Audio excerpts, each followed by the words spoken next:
Hello guys, welcome to another explanation video. और guys, ये मानवा सच में काफी ज्यादा अच्छा है, तो इस मानवा को जरूर पूरा देखना।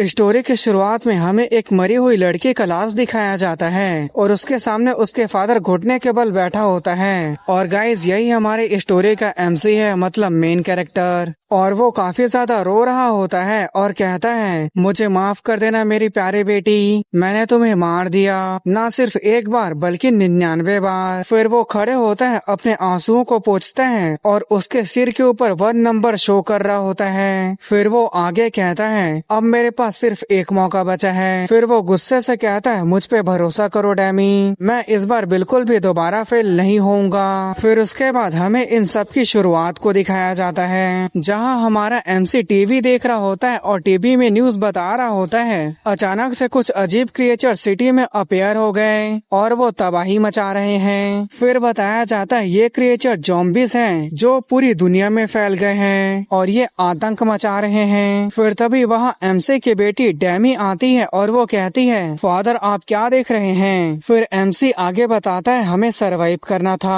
हम जीना चाहते थे। फिर अगले सीन में दिखाया जाता है जहाँ डेमी मर गई होती है और एमसी रोते और चिल्लाते हुए कह रहा होता है, डेमी जाग जाओ प्लीज, मुझे छोड़ के मत जाओ। फिर एमसी आगे बताता है, लेकिन ये दुनिया खुद एक हेल था, एक बूढ़े आदमी और एक जवान लड़की के जिंदा रहने के लिए ये दुनिया एक हेल था और बस इसी तरह से हम इस हेल में मारे गए। फिर दिखाया जाता है एमसी खुद सुसाइड कर लेता है। इस पल मुझे ऐसे लगा कि सभी चीजें खत्म हो गई। फिर उसके बाद हमें बहुत ही खूबसूरत गॉडेस को दिखाया जाता है और गाइस, मैंने जितना भी मानवा देखा है उन सभी मानवा में ये सबसे ज्यादा खूबसूरत गॉडेस है। और उस गॉडेस के सामने हमारा एमसी घुटने के बल बैठा होता है। फिर वो गॉडेस हमारे एमसी को कुछ बोलती है, लेकिन हमें यहाँ पर बताया नहीं जाता।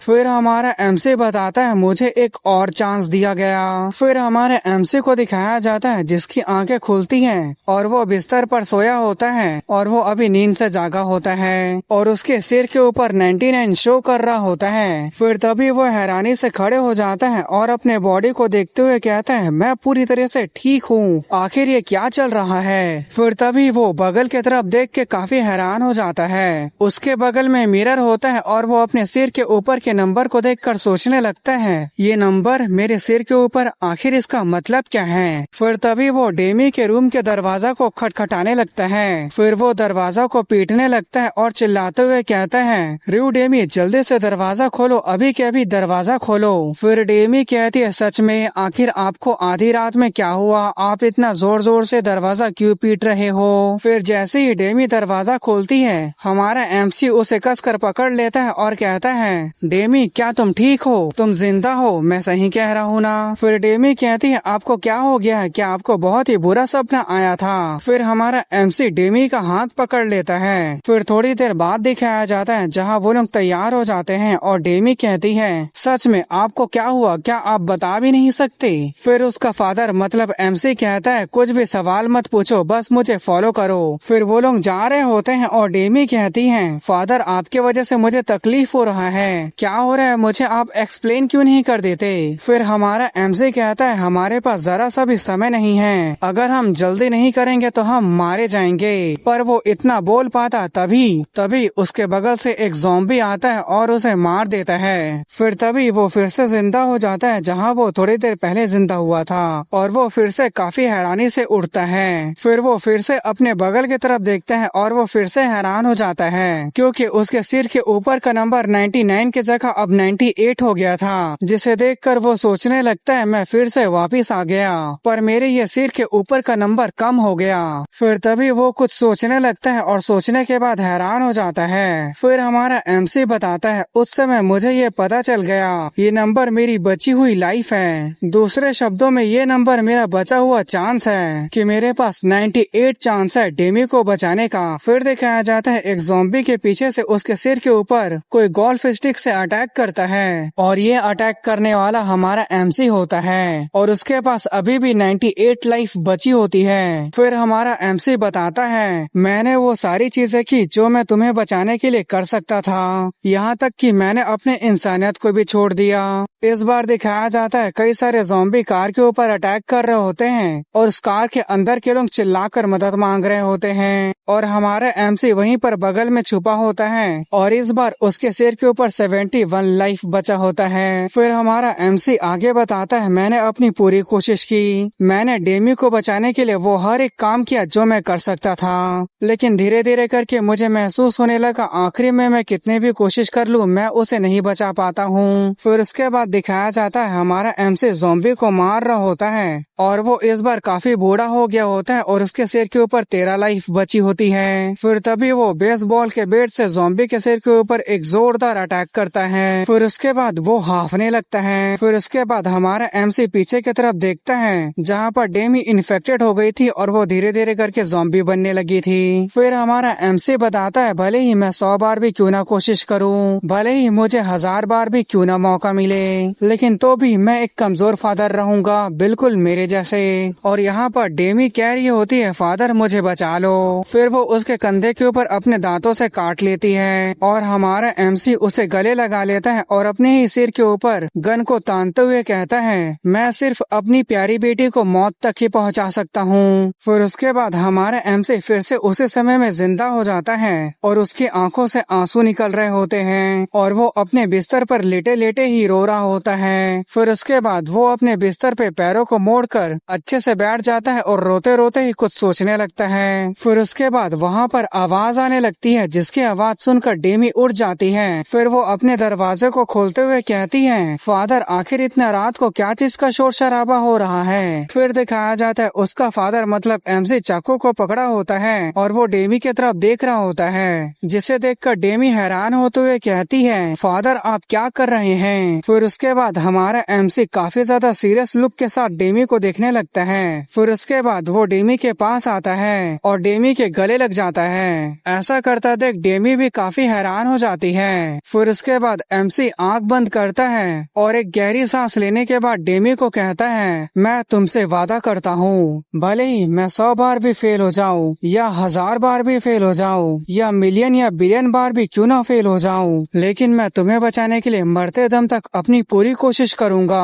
तुम अपने फादर के ऊपर बस भरोसा करो, ठीक है मेरी प्यारी बेटी। इसके जवाब में डेमी सिर्फ कंफ्यूज होते हुए फादर कहती है। फिर उसके बाद यहाँ पर एमसी का रियल नाम पता चलता है और एमसी का रियल नाम डेजियोन है और यहाँ पर शुरुआत का टाइम मतलब प्रेजेंट टाइम का सीन दिखाया जाता है और यहाँ पर डेजियोन का सिर्फ 1 लाइफ बचा हुआ था। फिर उसके बाद बताया जाता है डेजियोन जिसने 99 बार कोशिश करने के बाद एक परफेक्ट शेल्टर ढूंढ लिया जहाँ सोल्जर के कंबाइंड मिलिट्री बेस है जो इस जगह को प्रोटेक्ट करती है और यहाँ सर्वाइवर्स को बचाने के लिए यूनिवर्सिटी हॉस्पिटल के स्टाफ है। सिचुएशन या किस्मत से यहाँ की मैनेजमेंट कभी नहीं बिगड़ी। सच कहूँ तो ये एक परफेक्ट घर है जहाँ मैंने अपनी पूरी जिंदगी बिताई है। और यहाँ पर हमारा एमसी काफी ज्यादा बूढ़ा हो गया होता है और वो डेमी के कब्र के सामने होता है और उस कब्र के पीछे कई सारे लोगों का कब्र होता है और हमारा एमसी यहाँ पर कहता है, यहाँ आए हुए ऑलरेडी 40 साल हो गए हैं, मैंने तुम्हें बहुत लंबे समय से इंतजार कराया,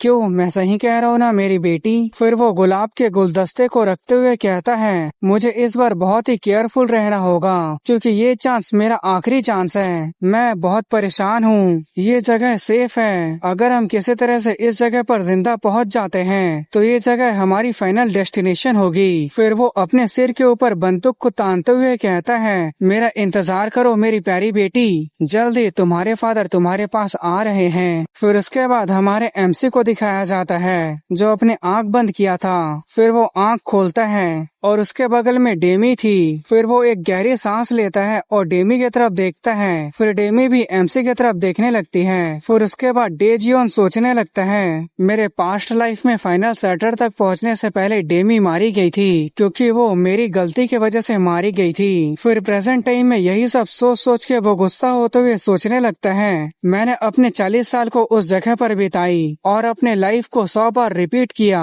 ताकि हर चीज परफेक्ट हो और ये सब इसलिए ताकि मैं डेमी को आखिरी तक जिंदा रख सकूं। फिर वो दरवाजा खोलने लगता है और सोचने लगता है इस बार बिल्कुल भी मैं कोई भी गलती नहीं करूंगा और वो जैसे ही दरवाजा खोलता है वो हैरान हो जाता है क्योंकि उसके सामने ज़ॉम्बीज थे और उन ज़ॉम्बीज के पीछे बहुत ही सारे ज़ॉम्बीज थे और वो ज़ॉम्बीज उस जगह को पूरी तरह से घेरे हुए थे। फिर उसके बाद डेजियोन हैरान होते हुए सोचने लगता है, एक वेरिएबल, मैंने 40 साल बिताए, 100 बार कोशिश की, पर एक वेरिएबल था जिसके बारे में मैंने जरा सा भी चिंता नहीं किया और उस वेरिएबल को अपने सामने देखकर मैं वहीं पर थम गया, क्योंकि ये कुछ ऐसा था जो इससे पहले कभी नहीं हुआ था।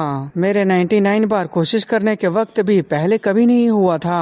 एक कंडीशन जिसके बारे में सवाल नहीं उठाया जा सकता था, जिसके बारे में मैंने ना तो कभी शक किया और न ही कभी सोचा। फिर तभी वो सारे ज़ॉम्बीज डेजियोन के ऊपर अटैक कर देते हैं और वो हैरान होते हुए सोच रहा होता है, इससे पहले कभी भी दरवाजे के सामने पर ज़ॉम्बीज नहीं थे और वो ज़ॉम्बीज बिल्कुल डेजियोन के पास पहुंच गए थे। फिर तभी डेमी जोर से फादर चिल्लाती है। फिर उसके बाद डेजियोन डेमी को पीछे की तरफ एक जोरदार धक्का देता है, जिससे वो काफी पीछे फेंका जाती है।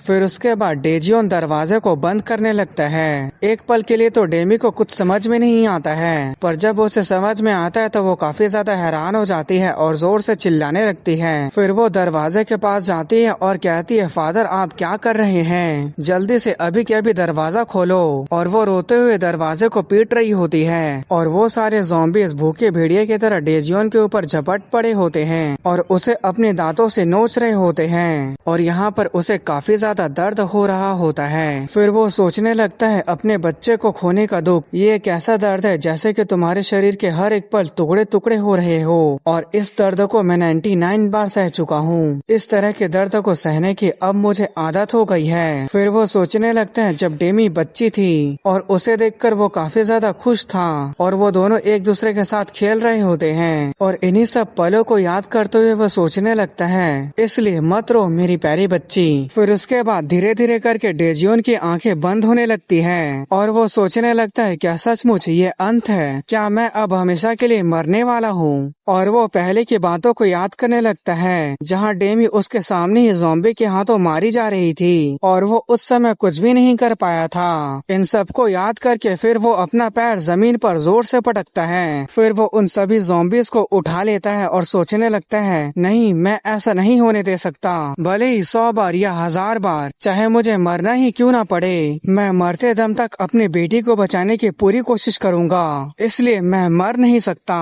फिर उसके बाद वो जोर से चिल्लाता है और वो सारे ज़ॉम्बीज डेजियोन के आसपास से दूर फेंका जाते हैं। फिर उसके बाद एक ज़ॉम्बी डेजियोन की तरफ अटैक करने के लिए आगे बढ़ जाता है और उसके ऊपर अटैक करने वाला होता है, पर तभी डेजियोन पलक झपकने की स्पीड से उसके सिर को अपने हाथ से उखाड़ देता है और वो इसी तरह से ज़ॉम्बी को वहाँ बुरी तरह से मार रहा था और वो उन्हें काफी ज्यादा ब्रूटली मार रहा था। फिर उसके बाद एक ज़ॉम्बी डेजियोन के कंधे के ऊपर काट देता है, लेकिन डेजियोन भी ज़ॉम्बी के कंधे पर काट देता है और अपने हाथों से उसके सिर को पकड़ के उसके शरीर से उखाड़ देता है। फिर तभी एक ज़ॉम्बी डेजियोन के ऊपर अटैक करने वाला था, लेकिन उस ज़ॉम्बी के पहुंचने से पहले ही डेजियोन अपने हाथ को उस ज़ॉम्बी के आर पार कर देता है। फिर तभी वो उन दोनों को हवा में पकड़ के एक जंप करता है और वो जैसे ही नीचे की तरफ लैंड करता है, एक ज़ॉम्बी के गर्दन पर इतना जोर से मारता है कि उसका सिर धड़ से अलग हो जाता है और उसे ऐसा करता था कि वो ज़ॉम्बी गुस्सा हो रहे होते हैं और उन सभी ज़ॉम्बी के सामने हमारा एमसी मतलब डेजियोन सीना तान के खड़ा होता है। फिर उसके बाद वो पीछे मुड़ के ज़ॉम्बी को काफी ज्यादा सीरियस लुक के साथ देखने लगता है। फिर वो सभी ज़ॉम्बी भी डेजियोन के ऊपर अटैक करने के लिए झपट पड़ते हैं। फिर उसके बाद हमें डेमी को दिखाया जाता है, जो दरवाजे के पास बैठे बैठे रो रही थी। तभी अचानक से दरवाजा खुलता है और वो अभी भी रोते हुए सामने की तरफ काफी गौर से देख रही थी और सामने की तरफ डेजियोन खड़ा होता है। फिर वो अपने मन ही मन कहता है, 100 बार फेल होने के बाद मुझे अब एक और नया मौका मिला है, इसलिए चिंता मत करो डेमी, भले ही मैं लंबे समय तक ह्यूमन ना रहूं, लेकिन मैं मरते दम तक तुम्हें प्रोटेक्ट करूंगा। फिर उसके बाद डेजियोन को दिखाया जाता है, जो जवान हो गया होता है और उसकी आंखें भी रेड कलर की हो गई होती है और उसके बॉडी के ऊपर ज़ॉम्बी के काफी ज्यादा काटने के निशान थे। फिर डेजियोन कहता है, क्या तुम ठीक हो मेरी प्यारी बेटी, देखो तुम्हारे फादर रिजरेक्टेड हो गए हैं। फिर उसके बाद सियोल के मापो डिस्ट्रिक्ट का सीन दिखाया जाता है, जहां पर एक मॉल ए मार्ट का सीन दिखाया जाता है और वहां पर एक ली सियोंग मिन नाम का एक मिलिट्री सोल्जर होता है, जो कहता है अब ये क्या बकवास है और उसके सामने हमारा एमसी डेजियोन डेजियन अपनी बेटी डेमी के साथ खड़ा होता है। फिर सोल्जर सियोंगमिन कहता है, तुम कौन हो? ये जगह ज़ॉम्बी से भरी हुई है, तो फिर तुम यहाँ जिंदा और बिना कोई चोट लगे यहाँ तक कैसे पहुँच गए? इससे पहले कि मैं तुम्हारा सिर फोड़ दूं, बेहतर होगा कि तुम बात करो।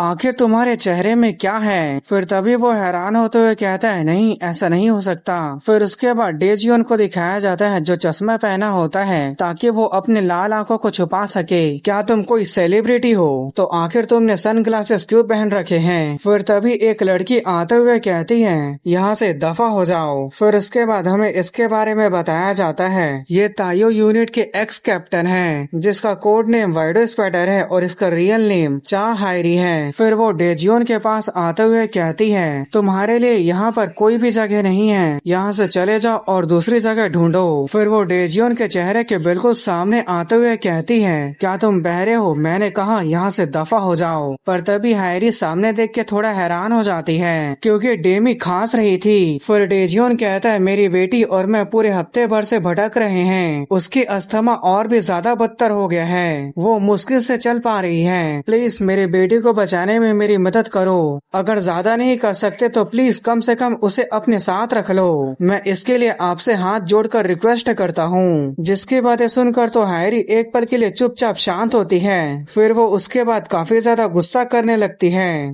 जिसके गुस्से वाले एक्सप्रेशन को देखकर सियोंगमिन कहता है, तुम्हें क्या लगता है कि तुम हमारे कैप्टन के सामने इमोशनल बातें करके उन्हें बेवकूफ बना सकते हो? तुम्हारी ये फालतू की ट्रिक्स हमारे कैप्टन के ऊपर बिल्कुल भी काम नहीं करेगी। पर तभी वो कैप्टन की तरफ देखता है जिसकी आंख नाक से आंसू निकल रहे थे और वो सिसक कर रो रही थी। फिर तभी हायरी पीछे मुड़ जाती है और कहती है, इन्हें अंदर आने दो, कुछ भी यहाँ गलत सलत करने के बारे में सोचना भी मत, वैसे भी हमें इस मार्ट को गार्ड करने के लिए कुछ लोगों की जरूरत है। फिर सियोंगमिन कहता है, कैप्टन आप पहले अपनी नाक तो पोंछ लो, और उन्हें डेजियन काफी गौर से देख रहा होता है। फिर उसके बाद वो स्माइल करता है और सोचने लगता है, तुम अभी भी बिल्कुल वैसे ही हो जैसे पहले की तरह थी। चा हायरी, मापो डिस्ट्रिक्ट में जिसने बचे हुए सोल्जर को रीग्रुप किया, एक रिटायर्ड सोल्जर जिसने मार्ट को प्रोटेक्ट किया, वो एक स्नेक की तरह कोल्ड ब्लडेड है, लेकिन वो बड़े ही आसानी से पेरेंटल सेक्रीफाइस से इमोशनल हो जाती है। फिर तभी डेमी डेजियन के ऊपर चिल्लाते हुए कहती है, हमारा प्लान बिल्कुल भी ऐसा नहीं था। फिर डेजियन कहता है, नहीं डेमी ऐसी बात नहीं है। फिर तभी उसके बात को काटते हुए सियोंगमिन कहता है, तुम दोनों मुझे फॉलो करो। फिर उसके बाद डेमी उसे खांसते हुए कहती है, ठीक है सर। फिर सियोंगमिन कहता है, तुम लोगों ने पहले ही काफी ड्रामा कर लिया है। फिर तभी डेमी के सिर में दर्द होने लगता है, जिसे देखकर सियोंगमिन गुस्से से कहता है, सच में क्या तुम लोगों का अभी तक खत्म नहीं हुआ?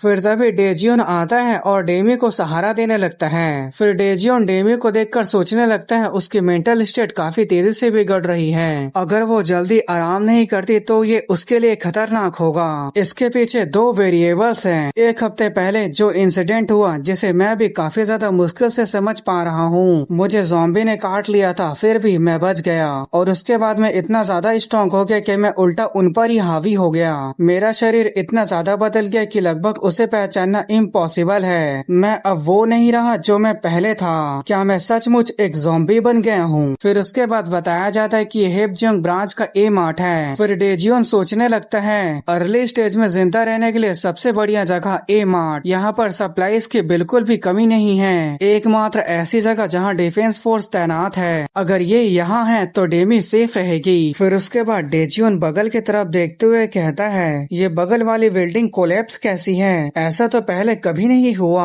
सियोंगमिन कहता है, तुम इस तरह से बातें कैसे कर रहे हो जैसे कि तुम फ्यूचर से आए हो? 3 दिन पहले यहाँ पर ज़ॉम्बीज ने अटैक कर दिया था, फिर हमारे कैप्टन ने अपने आप को ही चारा बना के उन्हें दूसरे बिल्डिंग में लेके चली गई। फिर उसके बाद वहाँ पर पहले से ही लगे हुए एक्सप्लोसिव को ब्लास्ट कर दिया, और उस एक्सप्लोजन के वजह से सभी ज़ॉम्बीज मारे गए और बिल्डिंग कोलैप्स हो गई। अगर उनमें से कोई बचा होगा तो वो बिल्डिंग के मलबे के नीचे फंस गया होगा और वहीं पर सड़ कर मर जाएगा। फिर उसके बाद सियोंग मिन पीछे मुड़ के डेजियन को देखने लगता है। फिर डेजियन को दिखाया जाता है जो हैरान होकर सामने की तरफ देख रहा था।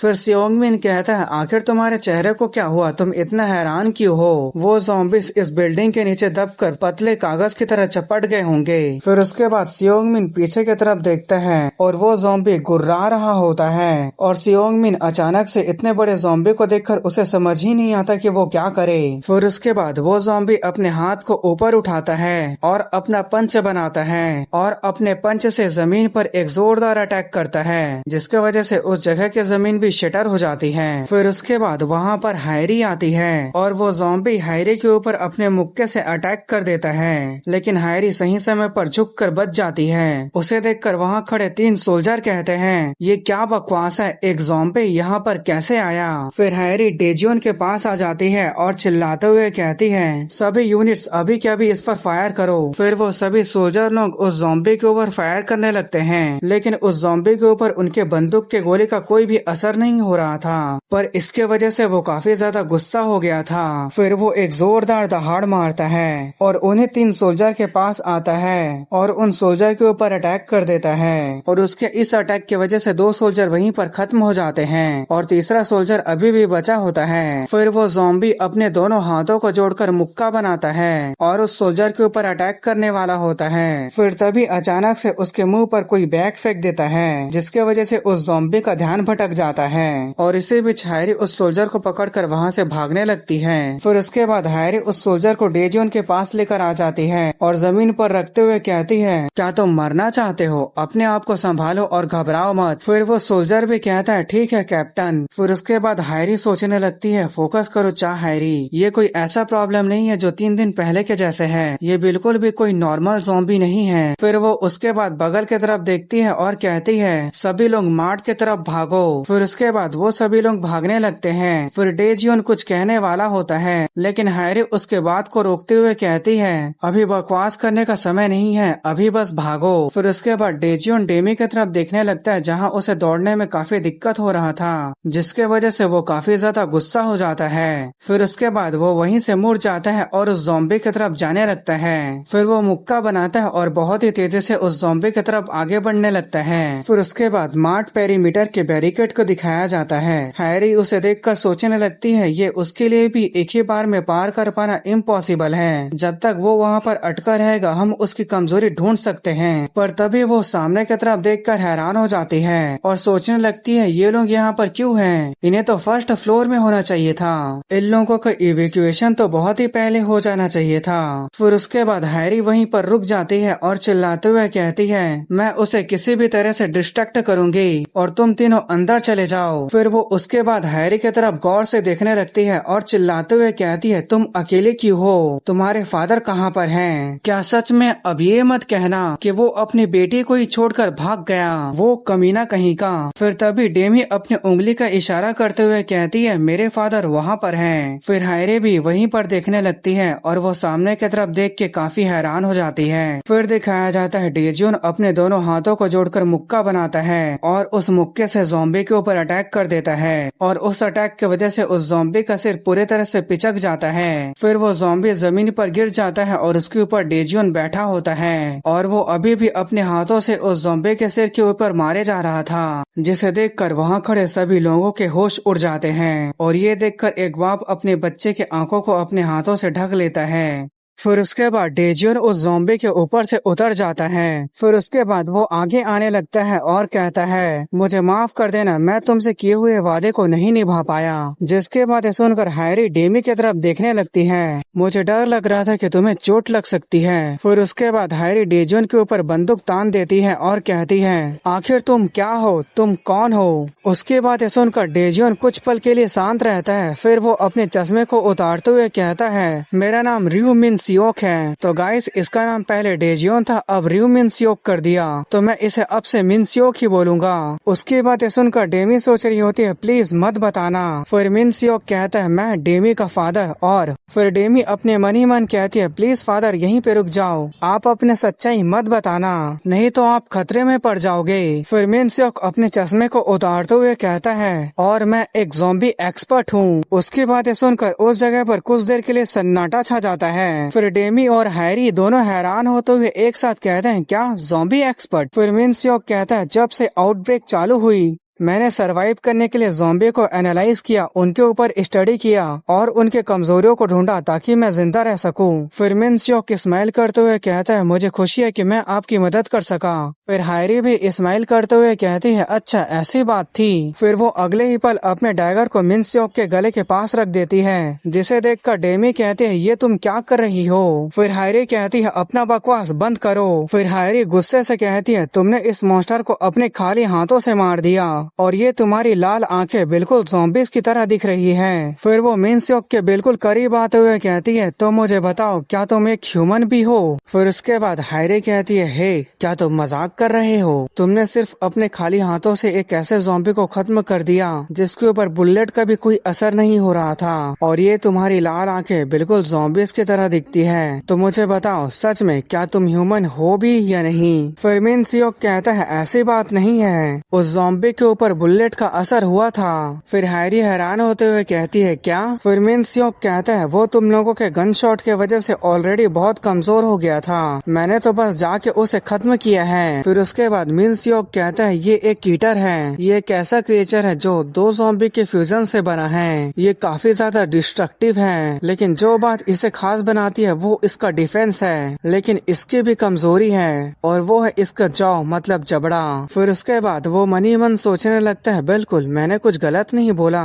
अगर तुम उसे हथौड़े से मारते हो तो तुम थोड़ा बहुत डैमेज तो उसे दे ही सकते हो, और ये तुम्हारी आंखों का क्या, ये ऐसे क्यों है? फिर मिनस्योक कहता है, पैदा होते ही मेरे आंखों में मेलेनिन की कमी है, इसलिए ये ऐसे हैं, और इसी वजह से मैं अपनी आंखों को ढक के रखे रहता हूँ ताकि मेरे आंखों की वजह से लोग अनकंफर्टेबल महसूस ना करे। तो क्या अब भी मैं तुम्हें एक ज़ॉम्बी के जैसे दिखता हूँ? उसके जवाबों को सुनकर वो कुछ भी नहीं बोल पाती। फिर वो अपने मन ही मन सोचने लगती है, ये सस्पिशियस है, इसमें जरूर कुछ न कुछ अजीब है, लेकिन फिर भी एक ज़ॉम्बी अपने बेटी को प्रोटेक्ट कैसे कर सकता है? फिर उसके बाद डेमी आ जाती है और हैरी को हटाते हुए कहती है, बस करो। फिर उसके बाद हैरी मुड़ जाती है और कहती है, ठीक है मैं तुम लोगों को अपनी परमिशन देती हूँ, तुम लोग अंदर आ सकते हो, अब से मेरी नजरें तुम्हारे ऊपर रहेगी मिस्टर एक्सपर्ट। फिर उसके बाद वो आगे की तरफ जाने लगती है। फिर तभी वो बगल में मरे हुए सोल्जर को देखती है जो लोग ज़ॉम्बीज़ के हाथों मारे गए थे। फिर उसके बाद वहाँ पर दो सोल्जर आते हैं और एक सोल्जर कहता है, क्या आप ठीक हैं? फिर वो उसी सोल्जर के ऊपर अपने पैर से उसके घुटने के ऊपर मारती है और उसके जूते की वजह से उस सोल्जर को इतना जोर से लगा होता है कि वो वहीं पर घुटने के बल बैठ जाता है। फिर हैरी कहती है, इमरजेंसी केस में तुम लोगों को सभी लोगों को बेसमेंट वाले पार्किंग में ले जाना चाहिए था, तुमने ऐसा क्यों नहीं किया? फिर दूसरा सोल्जर कहता है, हम काफी ज्यादा घबरा गए थे। फिर हैरी कहती है, अगर वो ज़ॉम्बी नहीं मारा जाता तो मार्ट के सभी लोग मारे जाते। फिर वो गुस्से से कहती है, अगर फिर कभी अगली बार ऐसा हुआ तो ज़ॉम्बी से पहले मैं तुम सभी लोगों को मार दूंगी। फिर तभी वो सोल्जर सैल्यूट करते हुए कहता है, ठीक है कैप्टन। फिर उसके बगल वाला सोल्जर जिसके घुटने पर हैरी ने मारा था वो हैरी को गुस्से से देखने लगता है। फिर उसके बाद हमें इनसाइड स्टोर के मेन स्क्वायर का सीन दिखाया जाता है, जहाँ पर मिनस्योक और डेमी दोनों अपने जूते खोल के बैठे होते हैं, जहाँ पर डेमी कहती है, ये कितनी राहत की बात है। फिर मिनस्योक कहता है, किस बारे में? कि आप झूठ बोल रहे हैं, किसी को भी नहीं पता चला, आप वहाँ पर कितना बेशर्मी से झूठ बोल रहे थे। उस समय मेरा दिल इतना तेजी से धड़क रहा था कि मानो कभी भी मुझे हार्ट अटैक आ जाएगा। फिर मिनस्योक कहता है, वो किसी भी बेवकूफ भरी बातों में नहीं फंसती है, वो डेफिनेटली इस तरह की नहीं है जो किसी के भी ऊपर केयरलेसली चाकू चला दे। फिर डेमी कहते, क्या आप उन्हें पहले से जानते हैं? फिर मिनस्योक परेशान होते हुए कहता है, नहीं। फिर वो उन सभी पलों को याद करने लगता है जहाँ उसने पास्ट लाइफ में हैरी के साथ बिताए थे।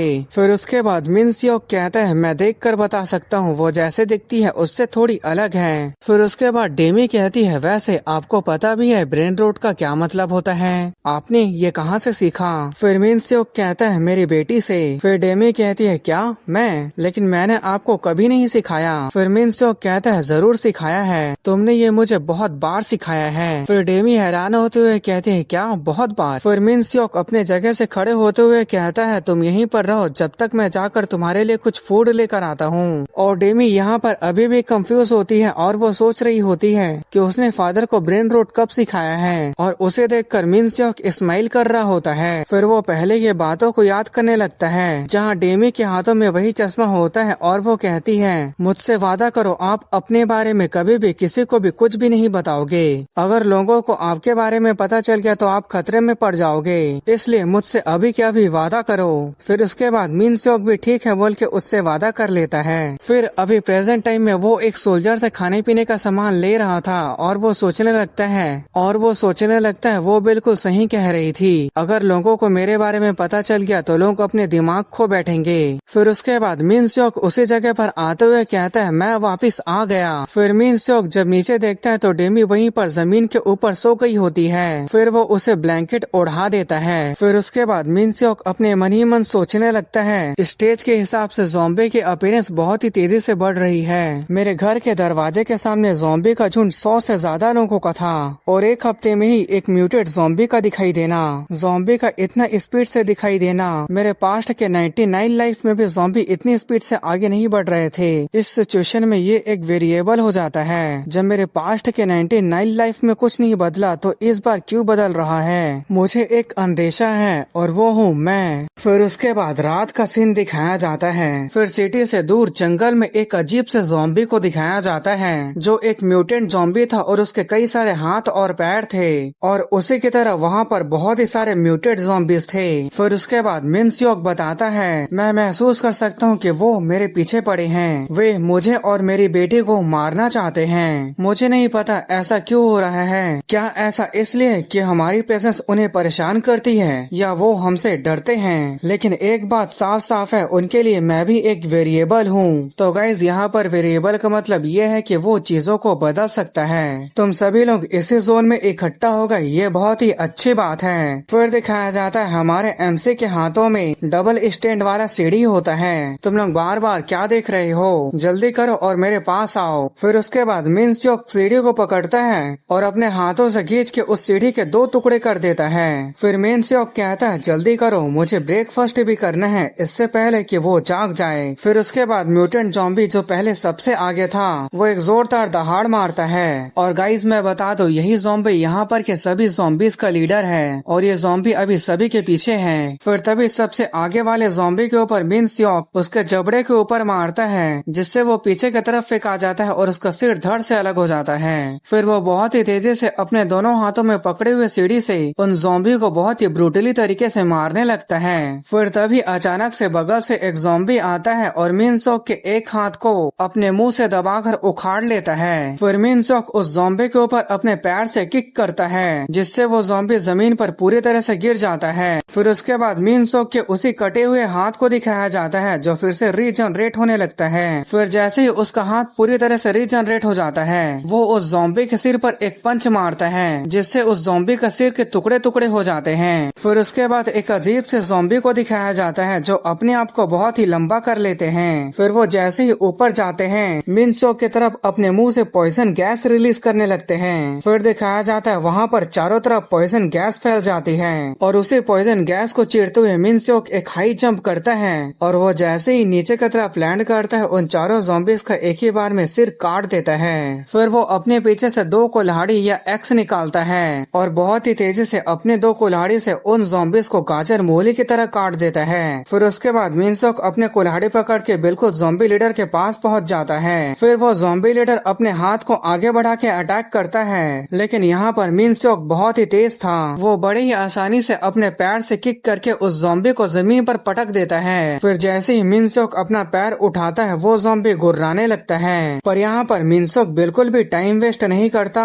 और अपने कुल्हाड़ी से उस ज़ॉम्बी लीडर का सिर काट देता है। यहाँ पर उसकी रेड आइज ग्लो कर रही थी और वो काफी ज्यादा गुस्से में दिखाई दे रहा था। फिर उसके बाद हमें अगले दिन दिन सवेरे मार्ट का सीन दिखाया जाता है, जहाँ डेमी अभी भी जमीन पर सो रही थी। तभी वो अपने नींद से जाग जाती है। फिर उसके बाद वो उठ के बैठ जाती है और अंगड़ाई लेने लगती है। फिर वो बगल की तरफ देख के थोड़ा हैरान भी होती है और स्माइल भी कर रही होती है, क्योंकि बगल में उसका फादर उसके लिए ब्रेकफास्ट तैयार करके लाया होता है। लगता है मेरी प्यारी बेटी जाग गई, ये लो खा लो। मैं शर्त लगा सकता हूँ तुम्हें भूख लगी होगी, क्यों मैं सही कह रहा हूँ ना। कुछ पल उसे देख के वो थोड़ा हैरान होती है, फिर वो स्माइल करने लगती है। फिर उसके बाद हायरी के ऑफिस का सीन दिखाया जाता है, जहाँ हायरी कहती है, हे क्या तुम मेरे साथ मजाक कर रहे हो। फिर उसके सामने खड़ा सोल्जर कहता है, ये बात सच है कैप्टन, कल रात 1 बजे से 5 बजे तक बाहर की तरफ काफी ज्यादा धमाकेदार आवाजें सुनाई दे रही थी। ये आवाज आपने भी सुना होगा है ना कैप्टन। हमारी स्काउटिंग टीम आज सुबह बाहर गई थी और उन्होंने देखा कि इस इलाके के सारे ज़ॉम्बी मारे गए थे।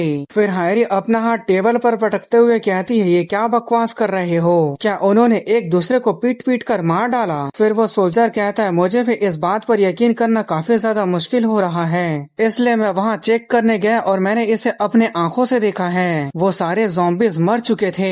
फिर हायरी काफी ज्यादा परेशान होते हुए सोचने लगती है, इस इलाके के सारे ज़ॉम्बी सिर्फ 4 घंटे के अंदर मारे गए, आखिर यहाँ चल क्या रहा है। फिर उसके बाद वो बगल की तरफ देखने लगती है और सोचने लगती है, रुको क्या इसका मतलब ऐसा हो सकता है। फिर वो उसके बाद अपने चेयर पे बैठ जाती है और कहती है, सभी लोगों को इकट्ठा करो, अभी से A-मार्ट एक एस्केप प्लान को एक्सिक्यूट करेगी। फिर उसके बाद हमें एक बूढ़े आदमी को दिखाया जाता है, जो बाहर की तरफ काफी गौर से देख रहा था और कहता है, ये बात बिल्कुल सच है, वो सड़ी हुई चीजें एक भी यहाँ पर दिखाई नहीं दे रही है। फिर वही आदमी पीछे मुड़कर कहता है, क्या सच में वे सभी चले गए। फिर वो लड़की जिससे वो आदमी पूछ रहा था, वो लड़की चिल्लाते हुए कहती है, मैंने ये साफ साफ सुना था, सोल्जर आपस में बात कर रहे थे कि वो सभी चले गए, यहाँ तक कि अब उनकी आवाज भी सुनाई नहीं देती। फिर तभी वो लोग खुश होते हुए कहते हैं, वो सारे ज़ॉम्बी यहाँ से चले गए, आखिरकार अब हम यहाँ पूरी तरह से सेफ हैं। फिर डेमी कहती है, फादर मुझे लगता है कि वो ज़ॉम्बी सच में यहाँ से चले गए। फिर उसके बाद मिनसुक डेमी को एक वर्कर वाला हेलमेट पहनाते हुए कहता है, डेमी मेरी बातों को ध्यान से सुनो, चाहे कुछ भी हो जाए इस हेलमेट को मत उतारना,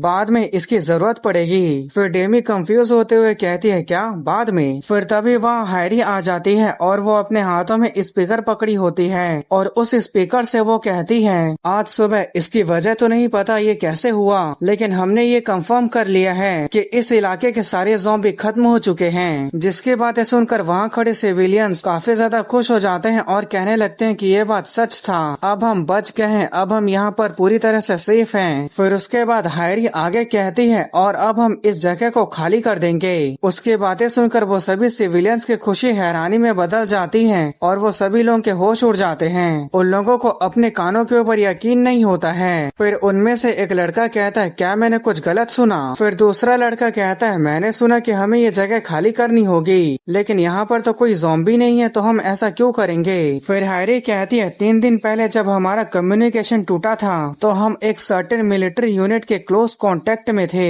2nd मैकेनाइज्ड इन्फेंट्री ब्रिगेड। माना जाता है कि ग्योंगी के इलाके में एकमात्र ब्रिगेड है जो अभी तक जिंदा है। उनके पास अभी भी एक पूरी बटालियन है जिसमें आर्मर्ड यूनिट है, और सबसे जरूरी बात, वो सिविलियंस को एक्सेप्ट कर रहे हैं। उसकी बातें सुनकर वो सभी लोग गुस्सा हो जाते हैं। तभी पीछे से एक आदमी चिल्लाते हुए कहता है, क्या तुम चाहते हो कि हम सभी लोग सिर्फ एक रेडियो मैसेज की वजह से वहाँ चले जाएं? फिर तभी दूसरा आदमी कहता है, तुम्हें कैसे पता कि ये मैसेज सही है, अगर ये मैसेज गलत हुआ तो।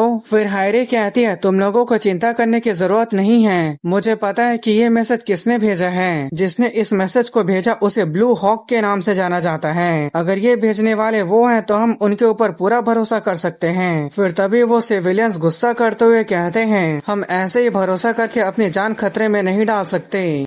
क्या तुम चाहते हो कि हम 3 दिन पहले टूटे फूटे रेडियो मैसेज के बेस पे इस जगह को खाली कर दे? तुम तो सीधा हमें मौत की तरफ जाने के लिए बोल रही हो। फिर हायरी कहती है, हमें जाना ही होगा, अगर ज़ॉम्बी वापस आ गया तो हम बच नहीं पाएंगे। फिर उसके सामने वाला आदमी कहता है, हम ऐसा बिल्कुल भी नहीं करेंगे, शायद ऐसा हो सकता है कि ज़ॉम्बी यहाँ पर कभी न आए। फिर तभी बगल में एक टोपी पहना आदमी कहता है, जरा देखो, पता था ऐसा कभी न कभी होगा। एक औरत जो इमोशनल और रेकलेस डिसीजन लेती है है, अगर इस औरत के जगह कोई आदमी लीडर होता तो क्या ऐसा कभी होता?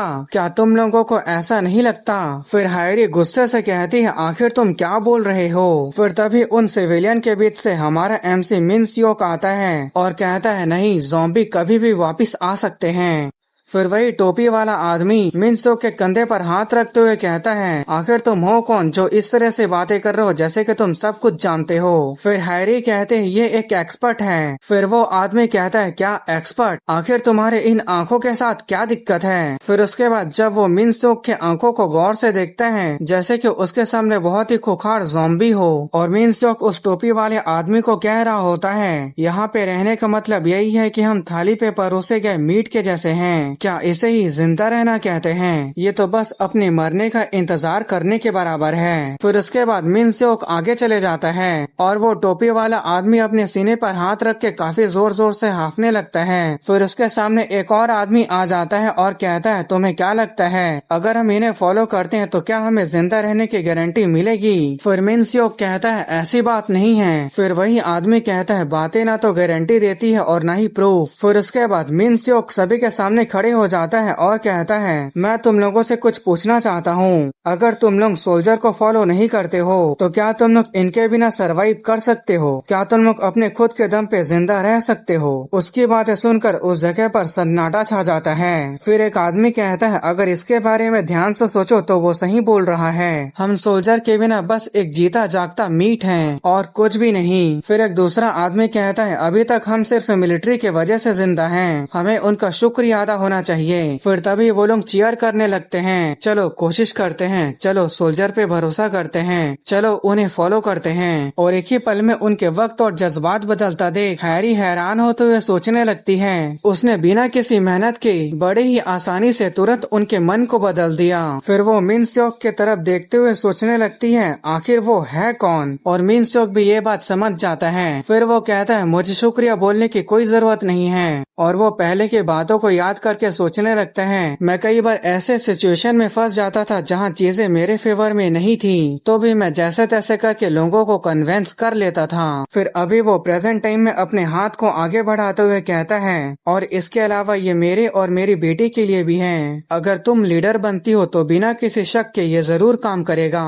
उसकी बातें सुनकर वो एक पल के लिए तो वहीं चुपचाप खड़ी रहती है। फिर उसके बाद वो एक गहरी सांस लेती है। अब से एस्केप मिशन शुरू होता है। मैं हैरी तुम सभी को सेफ जगह पर पहुंचाऊंगी। फिर उसके बाद वो सभी सोल्जर और सिविलियन के साथ वहां से निकलने के लिए तैयार हो जाते हैं, जहां दोनों बस में सिविलियंस होते हैं और उसके आगे पीछे वाले गाड़ी में सोल्जर्स होते हैं। फिर बस के अंदर दिखाया जाता है, बस के अंदर भी सोल्जर तैनात होते हैं और वहीं डेमी थोड़ा परेशान होती है। फिर दिखाया जाता है सबसे आगे वाले वैन में हैरी होती है। फिर गाड़ी चलाने वाला सोल्जर हैरी को कहता है, हान रिवर को पार हुए बहुत लंबा समय हो गया है, ये देखकर काफी अजीब लग रहा है। फिर हैरी कहती है, अभी मिशन की तरफ ध्यान दो, ये तो सिर्फ अभी शुरुआत है। फिर तभी एक सोल्जर कहता है, कैप्टन सामने की तरफ देखो। फिर दिखाया जाता है उनके सामने एक ज़ॉम्बी होता है और उस ज़ॉम्बी के पास कई सारे ज़ॉम्बी होते हैं, जो ज़ॉम्बी गाड़ी की आवाज सुनकर उनके पास आने लगते हैं। फिर उसके बाद हैरी वॉकी टॉकी में कहती है, ज़ॉम्बी देखा गया है, इसलिए मिशन अब से शुरू होता है। सिविलियंस और टीम सी राइट की तरफ जाओ और हम लोग लेफ्ट की तरफ जाएंगे।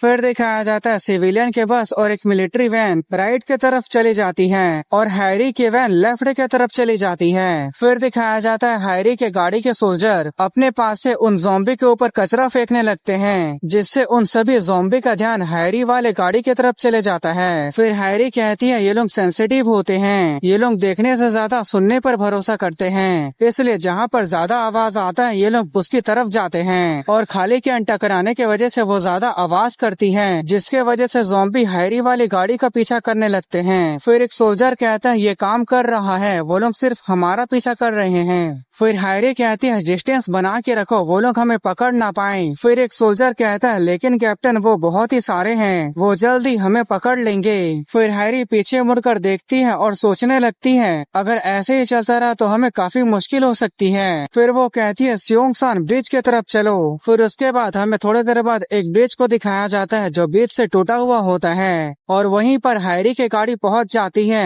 और हैरी कहती है बस थोड़ा सा और। फिर वो सोचने लगती है चाहे सिचुएशन कैसी भी हो वो हमेशा ह्यूमंस के ऊपर अटैक करते हैं। फिर हैरी चिल्लाते हुए कहती है इसे अभी करो। फिर उसके बाद वो लोग अपनी गाड़ी को बहुत ही तेजी से मोड़ लेते हैं और वो बिल्कुल अपने गाड़ी को टूटे हुए ब्रिज के पास मोड़ते हैं और उस गाड़ी को दूसरे तरफ जाता देख एक ज़ॉम्बी वहीं पे रुक जाता है, पर उसके पीछे से आ रहे ज़ॉम्बी नहीं रुकते हैं और वो लोग उससे टकरा के उस ब्रिज से नीचे गिरने लगते हैं। और इसके अलावा जो भी ज़ॉम्बी गाड़ी के सामने आ रहा था उस ज़ॉम्बी को वो लोग गाड़ी से ठोक दे रहे थे, पर जो भी ज़ॉम्बी उस गाड़ी के सामने था वो उसे पहले ही देख लेते हैं और उसके रास्ते को छेक लेते हैं। फिर उसके बाद हैरी सोचने लगती है जब उनका ध्यान कहीं और हो तो उनका पिछला हिस्सा बहुत ही कमजोर होता है। फिर दिखाया जाता है पीछे से एक रोड रोलर आता है जो उन सभी ज़ॉम्बी को कुचल कर कागज की तरह चपटा बना रहा था और उस रोड रोलर के अंदर होता है हमारा MC मिन्स्योक जो कहता है ये एक रोड रोलर है। फिर दिखाया जाता है जो भी MC के रोड रोलर के सामने आ रहा होता है वो बुरी तरह से कुचला जा रहा होता है। फिर मिन्स्योक बताता है दर्जनों टन के प्रेशर के साथ जो भी इसके सामने आएगा वो सिर्फ एक छोटे से कीड़े मकोड़े के जैसे कुचला जाएगा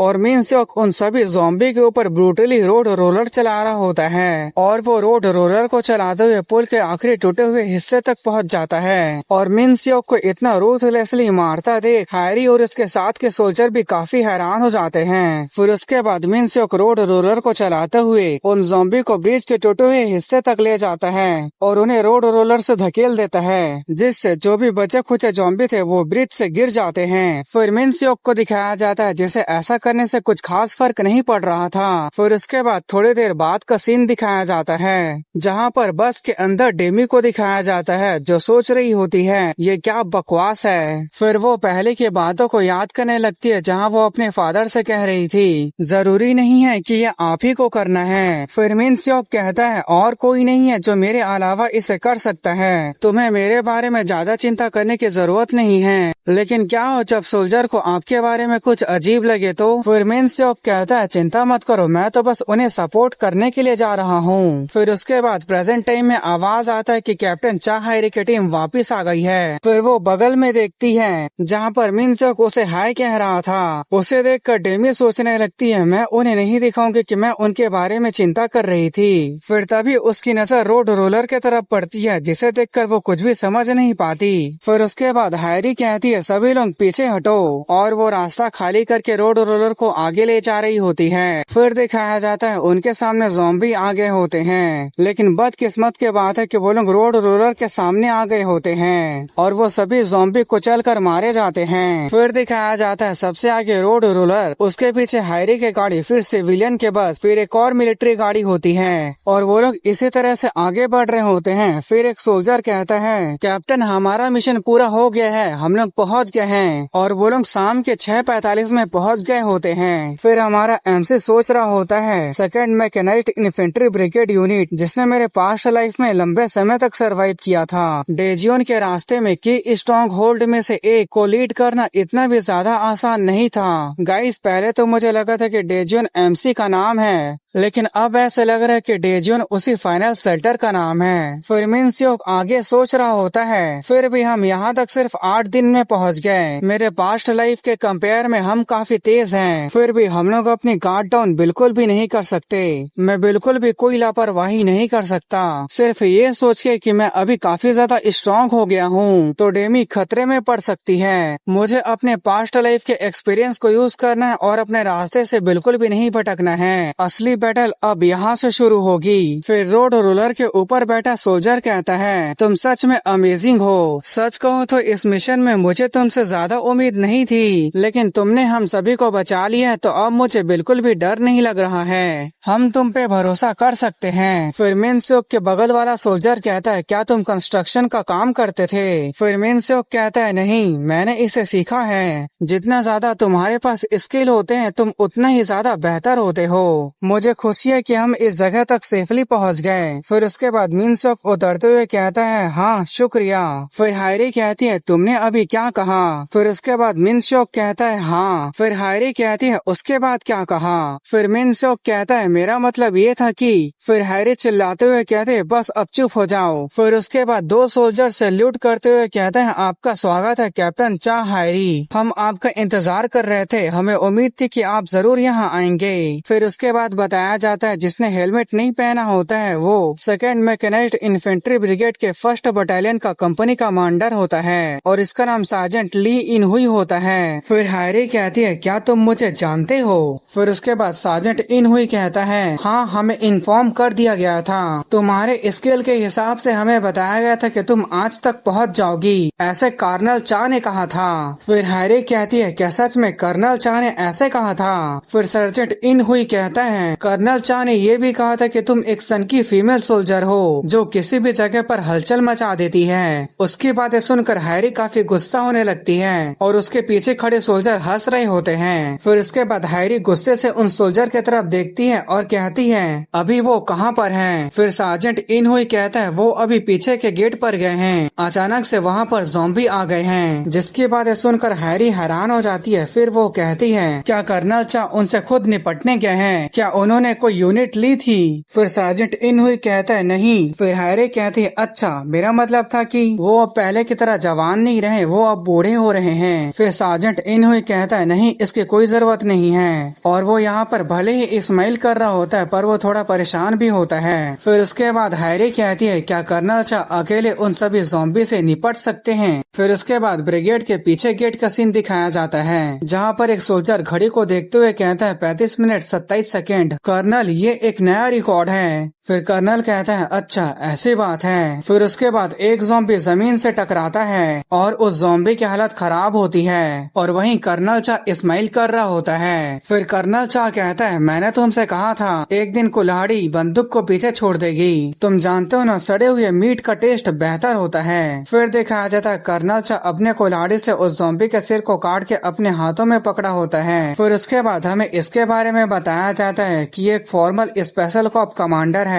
और अब ये सेकेंड मैकेनाइज्ड इन्फेंट्री ब्रिगेड का कमांडर है और इसका नाम चापुंग हो है। और जैसे हायरी का टाइटल नेम वाइडो स्पाइडर है उसी तरह इसका टाइटल नेम ब्लू हॉक है। फिर टावर के ऊपर खड़ा सोल्जर कहता है फिर भी अगली बार बंदूक चलाना, हम इसीलिए तो यहाँ पर हैं, अगर क्या हो ज़ॉम्बी आपको काट ले। फिर कर्नल चा हंसते हुए कहता है क्या ऐसी चीजें मुझे नुकसान भी पहुँचा सकती है? ये क्या मजाक है? जब तुम मेरे लेवल तक पहुँच जाओगे तो तुम सिर्फ एक ही बार देख के सब कुछ जान जाओगे। तुम उनकी कॉम्बैट स्ट्रेंथ को सिर्फ देखकर अंदाजा लगा सकते हो। तुम कचरे कॉम्बैट के साथ तुम्हें क्या लगता है कि तुम यहाँ क्या मदद कर रहे हो? तुम बस हमारे बीच में आ रहे हो। फिर उसके बाद वो जोर जोर से हंसने लगता है। उसकी बातें सुनकर टावर पे खड़े सोल्जर कहते हैं ये काफी ज्यादा हाश है। फिर दूसरा सोल्जर कहता है इनकी बातें सुनकर मुझे गुस्सा आ रहा है लेकिन इनसे बहस करना बेकार है। फिर कर्नल चा कहता है मेरा पीठ जोर से दर्द कर रहा है। कहते हैं कि लोग अपनी उम्र छिपा नहीं सकते, ये बात सच है। फिर वो कहता है बहुत हो गया ये फालतू की आवाज, क्या अभी भी यहाँ पर कोई बचा है? फिर उसके बाद जब कर्नल चा पीछे मुड़ के देखता है तो वहाँ पर एक ज़ॉम्बी बहुत ही बुरी हालत में अभी भी जिंदा होता है, जिसे देख के कर्नल चा कहता है क्या तुम अभी भी जिंदा हो? फिर वो ज़ॉम्बी खड़े हो जाता है और अपने कटे हुए हाथ से अटैक करने वाला होता है लेकिन उसी समय पे रोड रोलर आ जाता है और उस ज़ॉम्बी को कुचल देता है, जिसे देखकर टावर के सोल्जर भी काफी हैरान हो जाते हैं और कहते हैं ये क्या है? फिर उसके बाद वो रोड रोलर कर्नल चा के पास रुक जाता है। फिर उसके बाद कर्नल चा सामने की तरफ देखकर अपनी ही कही बातों को याद करने लगते हैं जहाँ वो कह रहा होता है जब तुम मेरे लेवल तक पहुँच जाओगे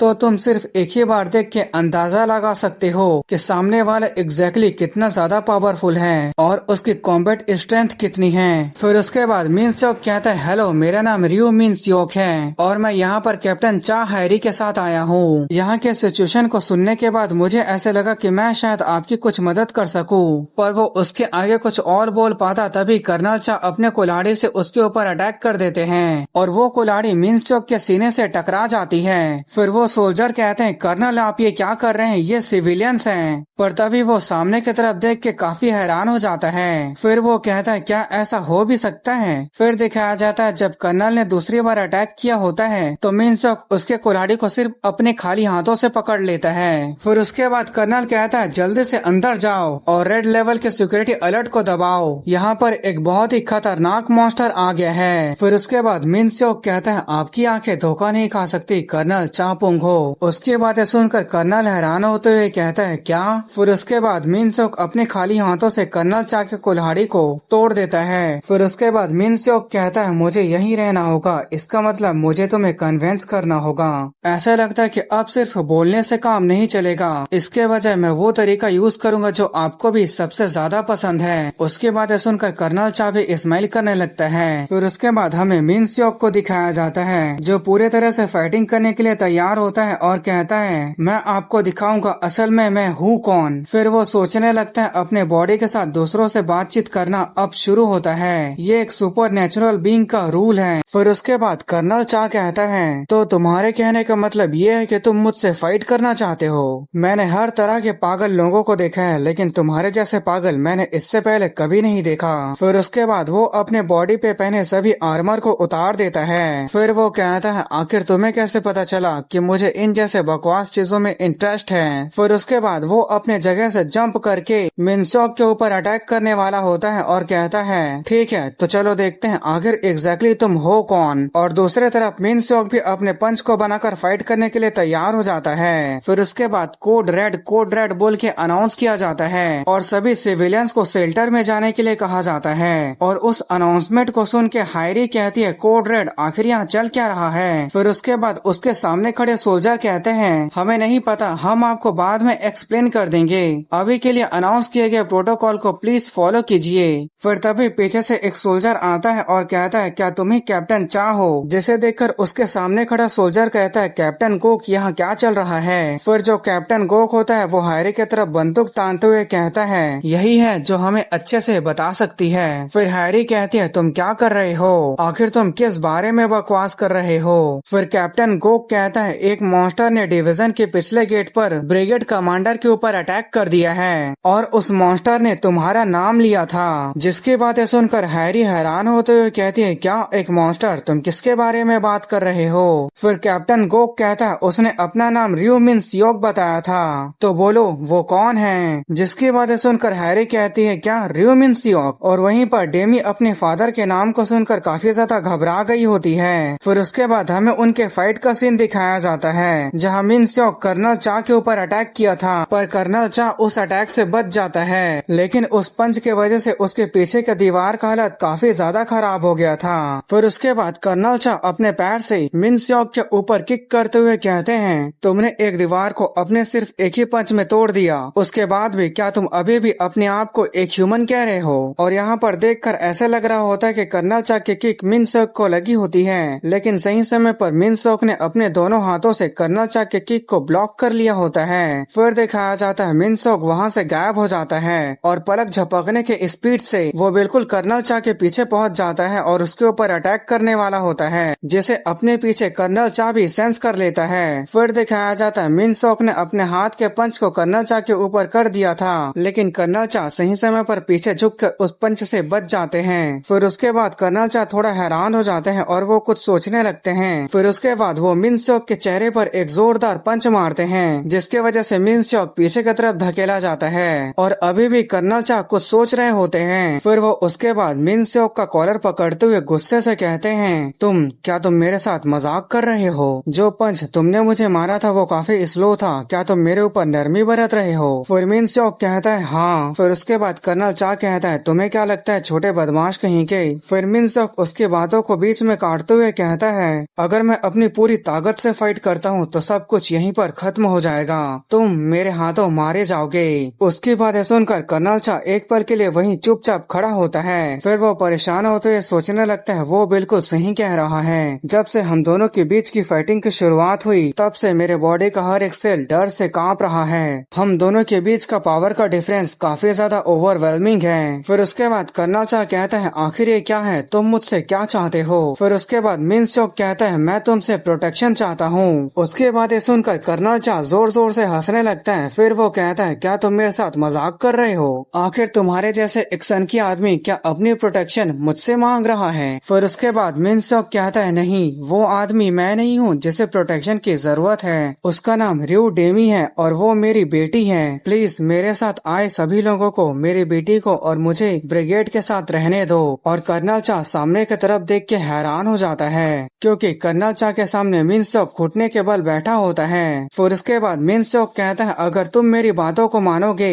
तो तुम जो भी कहोगे मैं वो सभी काम करूंगा। फिर उसके बाद हमें रात का सीन दिखाया जाता है जहाँ पे हमें सिविलियन होल्डिंग रूम का सीन दिखाया जाता है, जहाँ एक लड़का कहता है क्या तुमने उसके बारे में सुना। फिर दूसरा लड़का कहता है हाँ मैंने सुना, वो लोग उसे मॉन्स्टर बोल रहे थे। फिर वही पहला लड़का कहता है उसकी आंखें काफी अजीब हैं। फिर दूसरा लड़का कहता है मैंने सुना कि उसकी आंखों में मेलेनिन की कमी है। फिर पहला लड़का कहता है पर अगर ध्यान से सोचो तो उसकी आंखें भी बिल्कुल लाल है। फिर दूसरा लड़का कहता है तो तुम्हें क्या लगता है कि वो आदमी असल में एक ज़ॉम्बी है। फिर उसके बाद मिन सॉक को दिखाया जाता है जो काफी उदास होता है और वो जेल में कैद होता है और उसे जंजीर और रस्सियों से बांधा गया होता है और वो पहले की बातों को याद करने लगता है। जहाँ कर्नल चा कहता है ठीक है जो लोग आए हुए हैं हम उन्हें अपने ब्रिगेड में रख लेंगे, लेकिन यहाँ पर असली प्रॉब्लम तुम हो। आखिर मैं तुम्हारे ऊपर कैसे भरोसा करूँ कि तुम हमारे लिए खतरनाक नहीं हो। फिर उसके बाद मिन सॉक कहता है आइसोलेशन। फिर कर्नल चा हैरान होते हुए कहता है क्या तुमने अभी आइसोलेशन कहा। फिर मिन सॉक कहता है हाँ, अगर तुम मुझ पे भरोसा नहीं करते तो मुझे सोलेटरी में लॉक कर दो। फिर अभी प्रेजेंट टाइम में मिन सॉक सोच रहा होता है मुझे नहीं पता कि इसमें कितना लंबा समय लगेगा, लेकिन मैं अपने आप को साबित कर दूंगा कि मैं उनके लिए बिल्कुल भी खतरा नहीं हूँ। फिर दिखाया जाता है मिन सॉक के पीछे वाले खिड़की के पास कोई आ जाता है और उसे मिन सॉक भी सेंस कर लेता है और ये कोई और नहीं बल्कि डेमी होती है जो आते हुए कहती है टाडांग। फिर उसे देखकर मिन सॉक परेशान होते हुए पूछता है डेमी क्या तुम ठीक हो। फिर डेमी कहती है मैं हाँ बिल्कुल ठीक हूँ, अलार्मों को बंद कर दिया गया और सभी सोल्जर बहुत ही अच्छे हैं। मैं यहाँ तक कि बिना परमिशन के यहाँ आ गई। शेल्टर बहुत ज्यादा भरा हुआ है लेकिन असलियत में वो लोग डेमी के साथ बुरा बर्ताव कर रहे होते हैं, जिसे मिन सॉक भी समझ जाता है और कहता है मुझे माफ कर दो। पर अपने फादर को अचानक से माफी मांगता देख डेमी कुछ समझ नहीं पाती। फिर मिन सॉक कहता है मैंने तुमसे कहा था कि मैं दोबारा इसमें कभी इन्वॉल्व नहीं होऊंगा, लेकिन डेमी मैंने तुमसे किए गए वादे को तोड़ दिया। तुम सच में मेरे से काफी ज्यादा निराश हो गई होगी। फिर उसके बाद डेमी मिन सॉक के सिर के ऊपर मारते हुए कहती है अगर आप नहीं होते तो ना तो मैं और न ही बाकी लोग यहाँ तक सेफली पहुँच पाते, तो अपने सिर को झुकाओ मत, ऊंचा रखो। इससे कोई फर्क नहीं पड़ता आपके बारे में दूसरे लोग क्या बोल रहे हैं, मैं आपके ऊपर हमेशा भरोसा करूंगी। फिर उसके बाद डेमी घड़ी की तरफ देखते हुए कहती है अब मुझे जाना होगा, अगर मैं देर हो गई तो वो लोग 10 बजे के बाद चेकिंग करेंगे और मैं पकड़ी गई तो वो लोग मुझे डांटेंगे। फिर उसके बाद डेमी उसे गुड नाइट कहती है और यहाँ पर मिन सॉक भी स्माइल करते हुए डेमी को भी गुड नाइट कहता है और कहता है कि तुम अच्छे से सोना डेमी। फिर उसके बाद वो वहाँ से जाने लगती है और वो वहाँ से जाते हुए स्माइल कर रही थी और यहाँ पर मिन सॉक भी स्माइल कर रहा था। फिर तभी अचानक से डेमी के चेहरे के एक्सप्रेशन चेंज हो जाते हैं। फिर वो रुक जाती है और उसके आंसू गिरने लगते हैं और वो यहाँ पर काफी ज्यादा रो रही थी और उसके रोने की आवाज मिन सॉक भी सुन रहा था, जिसे सुनकर वो अपने सिर को झुकाए उदास खड़ा था और वो अपने मन ही मन कुछ सोच रहा था। फिर तभी सोल्जर के पैरों को दिखाया जाता है और वहाँ पर कैप्टन गोक आया था जो मिन सॉक से कहता है रियो मिन सॉक ब्रिगेड कमांडर तुमसे कुछ कहना चाहते हैं। फिर उसके बाद ब्रिगेड कमांडर को दिखाया जाता है जो मैप में एक निशाने के ऊपर अपनी उंगली को रखते हुए कहते हैं 20 मिनट पहले गोपावल में ढह गए स्टेशन के अंदर हमारे साउंड डिटेक्टर ने कई सारे सर्वाइवल के फ्रिक्वेंसीज को पकड़ा है। फिर वो टैब में दिखाते हुए कहते हैं और ये अजीब सा सिग्नल दूसरों से बिल्कुल अलग है। ये मिशन पूरी तरह से हमारे स्पीड के ऊपर डिपेंड करता है। एक बड़ी टीम हमारी स्पीड को स्लो कर देगी, इसलिए मैं कुछ लोगों को चुनकर भेज रहा हूँ। इस मिशन पर मैं और तुम जाएंगे। फिर दिखाया जाता है कर्नल चा के सामने हमारा एमसी मिन सॉक होता है और वो उसे अपने साथ अकेले जाने के लिए बोल रहे होते हैं। फिर कर्नल चा कहता है तुमने कहा था कि तुम अपने बेटे के लिए कुछ भी करोगे, तो अपने आप को साबित करो। फिर उसके बाद मिनसोक अपने हाथों में बंधे हुए जंजीर को खुद से तोड़ देता है। फिर उसके बाद वो कहता है तो अब हम यहाँ से कब निकलेंगे। उसके बाद यह सुनकर कर्नल चा स्माइल करता है और एक इविल फेस बनाते हुए कहता है हम अभी के अभी निकलेंगे।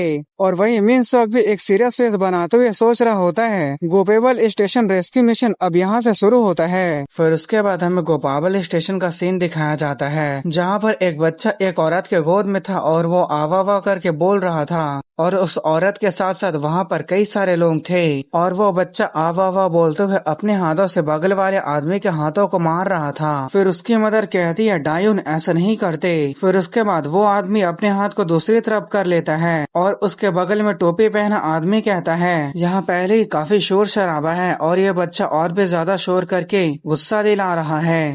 फिर उस बच्चे के बगल में एक बुढ़िया औरत बैठी होती है जो कहती है ये तो सिर्फ एक बच्चा है, इसे क्या पता यहाँ क्या चल रहा है, अगर ये थोड़ा बहुत शोर शराबा कर भी देता है तो क्या हो जाता है। फिर उस बच्चे के बगल में बैठा ग्रीन टी शर्ट वाला आदमी माफी मांग लेता है लेकिन उसके बगल में बैठा टोपी वाला आदमी गुस्से से अपना चेहरा दूसरे तरफ मोड़ लेता है। फिर उसके बाद वो बच्चा ऊपर की तरफ गौर से देखने लगता है और वो वाह वाह वाह बोल के अपने हाथ को ऊपर की तरफ कर रहा था। फिर उस बच्चे की मदर किसी चीज को महसूस करके काफी ज्यादा हैरान हो जाती है। फिर उसके बाद जिस तरफ उसका बच्चा हाथ कर रहा था उसी तरफ वो ऊपर की तरफ देखती है तो वहाँ अंधेरे में एक आदमी था जो बिल्कुल उन्हीं की तरफ देख रहा था और वो इस्माइल कर रहा था। लेकिन अचानक से उसका चेहरा बदल जाता है और वो एक क्रीपी इस्माइल कर रहा था और वो बहुत ही ज्यादा डरावना लग रहा था।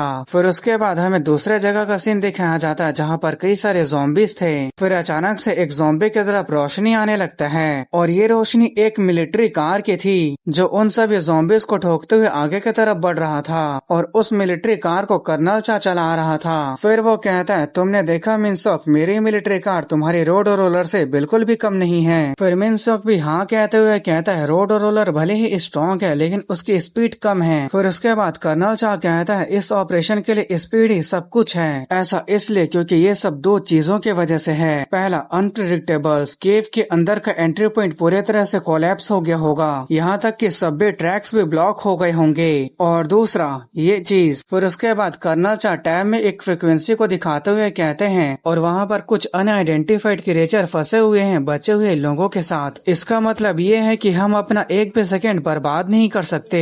फिर उसके बाद मिनसोक उस टैब को ले लेता है। फिर कर्नल चा उस टैब में एक जगह के ऊपर उंगली रखते हुए कहते हैं गोपाबल स्टेशन का वेंटिलेशन शाफ्ट काफी ज्यादा चौड़ा है, मैंने सुना है कि हम इसे अभी भी यूज कर सकते हैं, हम वेंटिलेशन के जरिए अंदर जाएंगे और जितना जल्दी हो सके हम बचे हुए सर्वाइवर्स को बचाएंगे, यही हमारा मिशन है। फिर कर्नल चा कहता है हम अंदर मौजूद सभी लोगों को बाहर निकालेंगे, हम एक भी सर्वाइवर्स को पीछे नहीं छोड़ेंगे, तो क्या तुम समझ गए। फिर उसके बाद मिनसोक कहता है नहीं ये प्लान ठीक नहीं है, जिसके बाद सुनकर कर्नल चा काफी हैरान हो जाता है। फिर मिनसोक कहता है ऐसे में मिशन फेल हो जाएगा। फिर कर्नल चा गुस्से से कहते हैं आखिर तुम्हारे कहने का क्या मतलब है। फिर मिनसोक कहता है गोपेबल स्टेशन एक रेस्क्यू मिशन है, हर बार समय थोड़ा अलग था लेकिन सभी इंसिडेंट हमेशा एक जैसी थी, आप जितना हो सके उतना बेहतरीन मिशन बनाते थे लेकिन लोगों को रेस्क्यू करने का नंबर एक भी नहीं है। फिर उसके बाद हमें थोड़ी देर पहले वाले जगह का सीन दिखाया जाता है जहाँ उस बच्चे की मदर उल्टा लटकी हुई थी। फिर उसके बाद वो अपना आँख खोलती है और वो मकड़ी के जाले से उल्टा लटकी हुई थी और उसके साथ वहाँ सभी लोग भी उल्टा लटके हुए थे और वहाँ के लोगों को कुछ समझ में नहीं आता कि यहाँ क्या चल रहा है। फिर उस बच्चे की मदर भी वही सोचने लगती है मैं आखिर ऐसे क्यों हूँ और यहाँ पर क्या चल रहा है। फिर वो इधर उधर घूम के घबराते हुए देखने लगती है और अपने बच्चे का नाम डाउन डाउन बोल के चिल्लाने लगती है, जिससे वो मकड़ी का जाला टूट जाता है और वो जमीन पर गिर जाती है। फिर उसके बाद नीचे उतरने के बाद भी वो चिल्लाने लगती है डाउन डाउन तुम कहाँ हो, और उसके बगल वाला आदमी कहता है क्या आप ठीक हैं, और वो आदमी उसे परेशान होकर देख रहा होता है और उसके पीछे वही टोपी वाला आदमी मुझे कोई तो यहाँ से छुड़ाओ। फिर उस बच्चे की मदर उस टोपी वाले आदमी को कहती है हे मिस्टर क्या तुमने मेरे बच्चे को देखा है, क्या तुमने डायोन को देखा है। फिर वो टोपी वाला आदमी कहता है मैं आखिर ये कैसे जान सकता हूँ, मैं तो ये तक नहीं जानता कि मैं यहाँ पर इस तरह से क्यों लटका हुआ हूँ। फिर वो चिल्लाते हुए कहता है तुम जल्दी से मुझे यहाँ से छुड़ाओ। फिर दिखाया जाता है उसके बगल में अचानक से वही बुढ़िया औरत आ जाती है जिसे देखकर वो काफी ज्यादा हैरान हो जाती आता है। फिर वो कहता है तुम तो वही आंटी हो ना, तुम यहाँ क्या कर रही हो,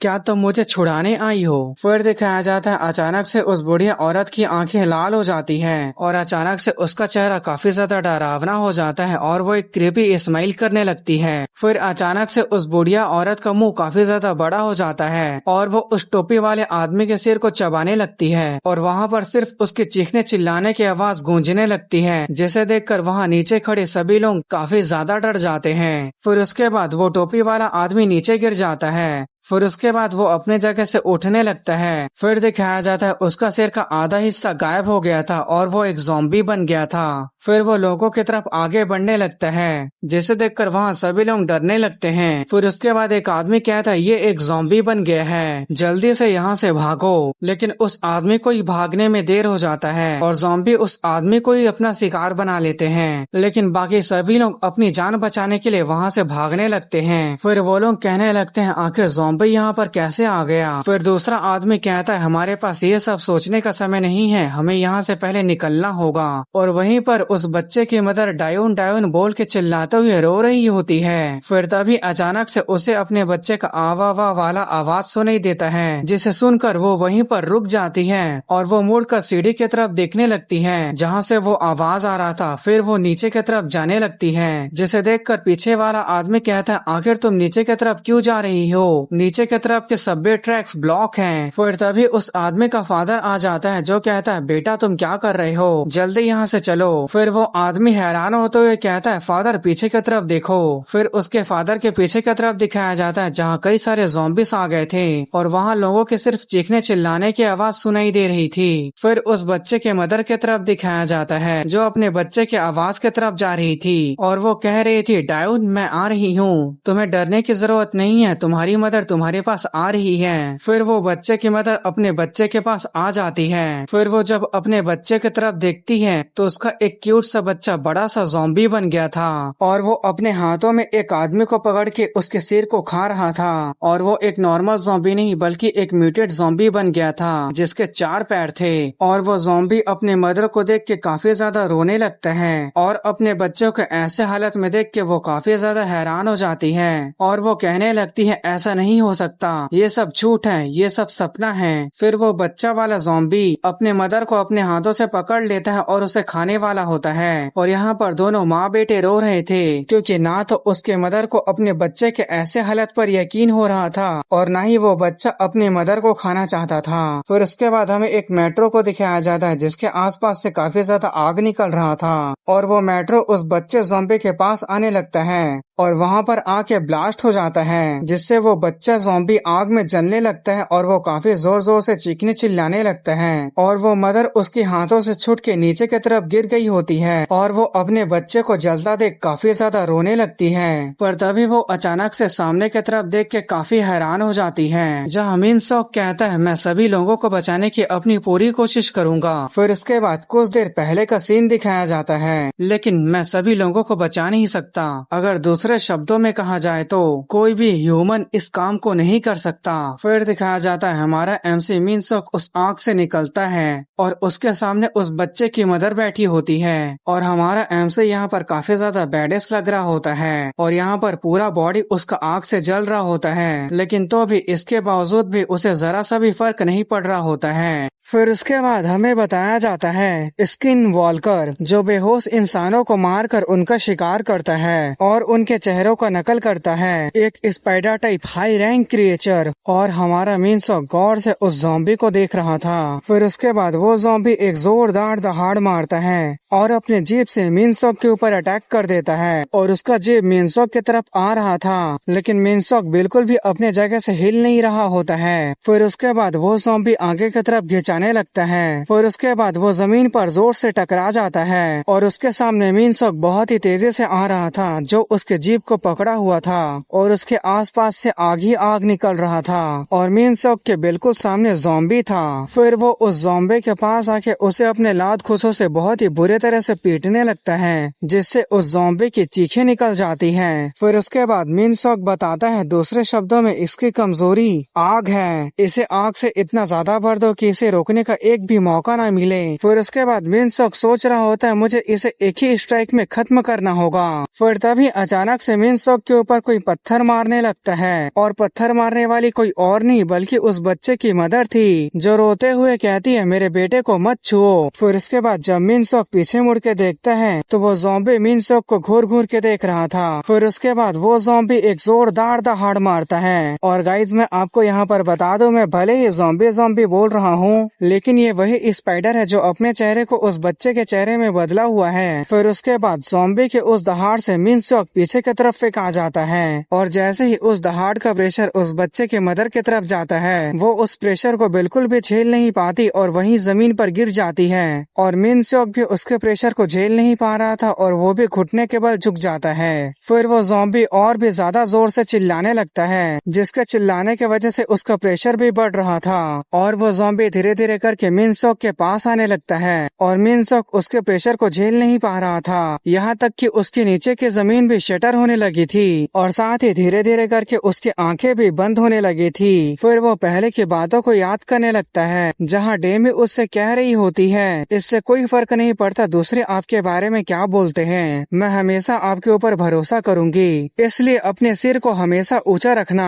और इन सभी बातों को याद करने के बाद वो अपनी पूरी कोशिश करके खड़े होने लगता है। फिर उसके बाद वो अपने सिर को जमीन पर जोर से पटकता है और वो लगातार अपने सिर को जमीन पर पटके जा रहा था। फिर उसके बाद जो ज़ॉम्बी इतना जोर से चिल्ला रहा था उसके प्रेशर से मिनसोक छूट जाता है और अपना एक जोरदार पंच उस ज़ॉम्बी के मुंह के नीचे मारता है, जिसके वजह से वो ज़ॉम्बी काफी ज्यादा खून खांसने लगता है और वो रोने लगता है। लेकिन मिनसोक उसे बिल्कुल भी दोबारा मौका नहीं देता और जंप करके अपने घुटने से उसके चेहरे के ऊपर एक जोरदार किक मारता है। फिर अचानक से उसका चेहरा फूलने लगता है, जिसे देखकर मिनसोक जंप करके पीछे चले जाता है। फिर उसके बाद वो ज़ॉम्बी जमीन पर बहुत ज्यादा खून खांसने लगता है और वो जैसे ही खून का उल्टी करता है उसका चेहरा बिल्कुल पूरी तरह से बदल जाता है और वो ज़ॉम्बी जोर जोर से रोने लगता है। फिर मिनसोक कहता है यही डिस्गस्टिंग रोने की आवाज तुम्हारी मुंह से निकलनी चाहिए, अब से सिर्फ यही आवाज तुम्हारे मुंह से निकलेगी। फिर उसके बाद मिनसोक काफी सीरियस फेस बनाते हुए कहता है सिर्फ यही चीखने की आवाज है जो तुम्हारे मुंह पर सूट करता है। फिर उसके बाद उस ज़ॉम्बी के वहाँ सिर्फ चीखने चिल्लाने की आवाज सुनाई देती है, क्योंकि मिनसोक उस ज़ॉम्बी के जितने भी हाथ पैर और लिम्स थे उन सभी को अपने हाथों से टुकड़े टुकड़े कर रहा था। फिर उसके बाद दूसरे जगह का सीन दिखाया जाता है जहाँ पर ज़ॉम्बी किसी जगह घुसने की कोशिश कर रहे थे और ये एक दरवाजा होता है जिसके दूसरे पार ह्यूमंस होते हैं और वो लोग दरवाजे को बंद कर ज़ॉम्बी को अंदर आने से रोक रहे थे। फिर दिखाया जाता है एक तरफ ज़ॉम्बी होते हैं जो दरवाजा को धक्का देके अंदर आने की कोशिश कर रहे थे और वहीं दूसरे तरफ इंसान होते हैं जो दरवाजा को बंद करके उन्हें रोकने की कोशिश कर रहे थे। फिर वो लोग काफी ज्यादा घबराने लगे थे क्योंकि उन लोगों के लिए रोकना काफी ज्यादा मुश्किल हो रहा था। फिर उसके बाद हमें उसी बाप बेटे को दिखाया जाता है जिसका बेटा उस बच्चे वाले मदर को नीचे जाने से रोक रहा था। फिर वो अभी कहता है क्या सच में ये सब लोग ज़ॉम्बी ही हैं? फिर उसका फादर कहता है अपनी बकवास बंद करो और इसे अच्छे से ब्लॉक करने पर ध्यान दो। फिर तभी उसका फादर सामने की तरफ देख के हैरान हो जाता है क्योंकि अचानक से वहाँ पर स्मोक आने लगा था जिसके वजह से वहाँ के लोग खांसने लगे थे। फिर उन्हीं में से एक आदमी कहता है यहाँ पर स्मोक है, इसका मतलब जरूर यहाँ आग लगी होगी। फिर उसके बाद एक आदमी बहुत घबराते हुए कहता है नहीं तुम सभी लोग गलत हो, हम सभी लोग अब मरने वाले हैं। फिर वही फादर कहता है अपनी ये बेकार की बातें करना बंद करो। फिर उसका बेटा कहता है फादर। फिर उसका फादर पीछे मुड़ के कहता है अब तुम फिर से क्या बकवास करने वाले हो? फिर उसका बेटा कहता है फादर क्या आपको ये महसूस नहीं हो रहा है दरवाजे के उस पर सब कुछ अब शांत हो चुका है? फिर दिखाया जाता है अचानक से वो दरवाजा टूट जाता है और वो दरवाजा टूट के बिल्कुल उनके सामने गिरता है जिससे वो लोग काफी ज्यादा डरने लगते हैं। फिर बेटा डरते हुए कहता है फादर दरवाजा टूट गया है, सामने की तरफ देखो कोई आ रहा है। फिर उसका फादर सामने की तरफ देख के थोड़ा हैरान हो जाता है और कहता है तुम कौन हो? फिर दिखाया जाता है उनके सामने कोई और नहीं बल्कि हमारा MC मिनसोक होता है जो अपने एक हाथ में उस बच्चे के मदर को उठाया होता है और सिर्फ अपने दूसरे हाथ से उन सभी दरवाजे के पीछे वाले ज़ॉम्बी का काम तमाम कर दिया होता है। फिर उसके बाद बताया जाता है कि यहाँ पर से असली गोपावल स्टेशन का रेस्क्यू मिशन शुरू होता है। फिर उसके बाद हमें वेंटिलेशन शाफ्ट का सीन दिखाया जाता है, जिसे कोई उखाड़ के फेंक देता है और उसे फेंकने वाला कोई और नहीं बल्कि हमारा कर्नल चा होता है। और कर्नल चा के पीछे कई सारे सोल्जर पूरी तैयारी के साथ होते हैं। फिर उसके बाद कर्नल चा एक स्माइल करने लगता है। फिर उसके बाद सवेरा हो जाता है और हमें बताया जाता है कि बचे हुए टोटल सर्वाइवर 37 हैं। फिर उसके बाद बताया जाता है एक परफेक्टली आइसोलेटेड जगह जहाँ से ज़ॉम्बी का निकलना इम्पॉसिबल था।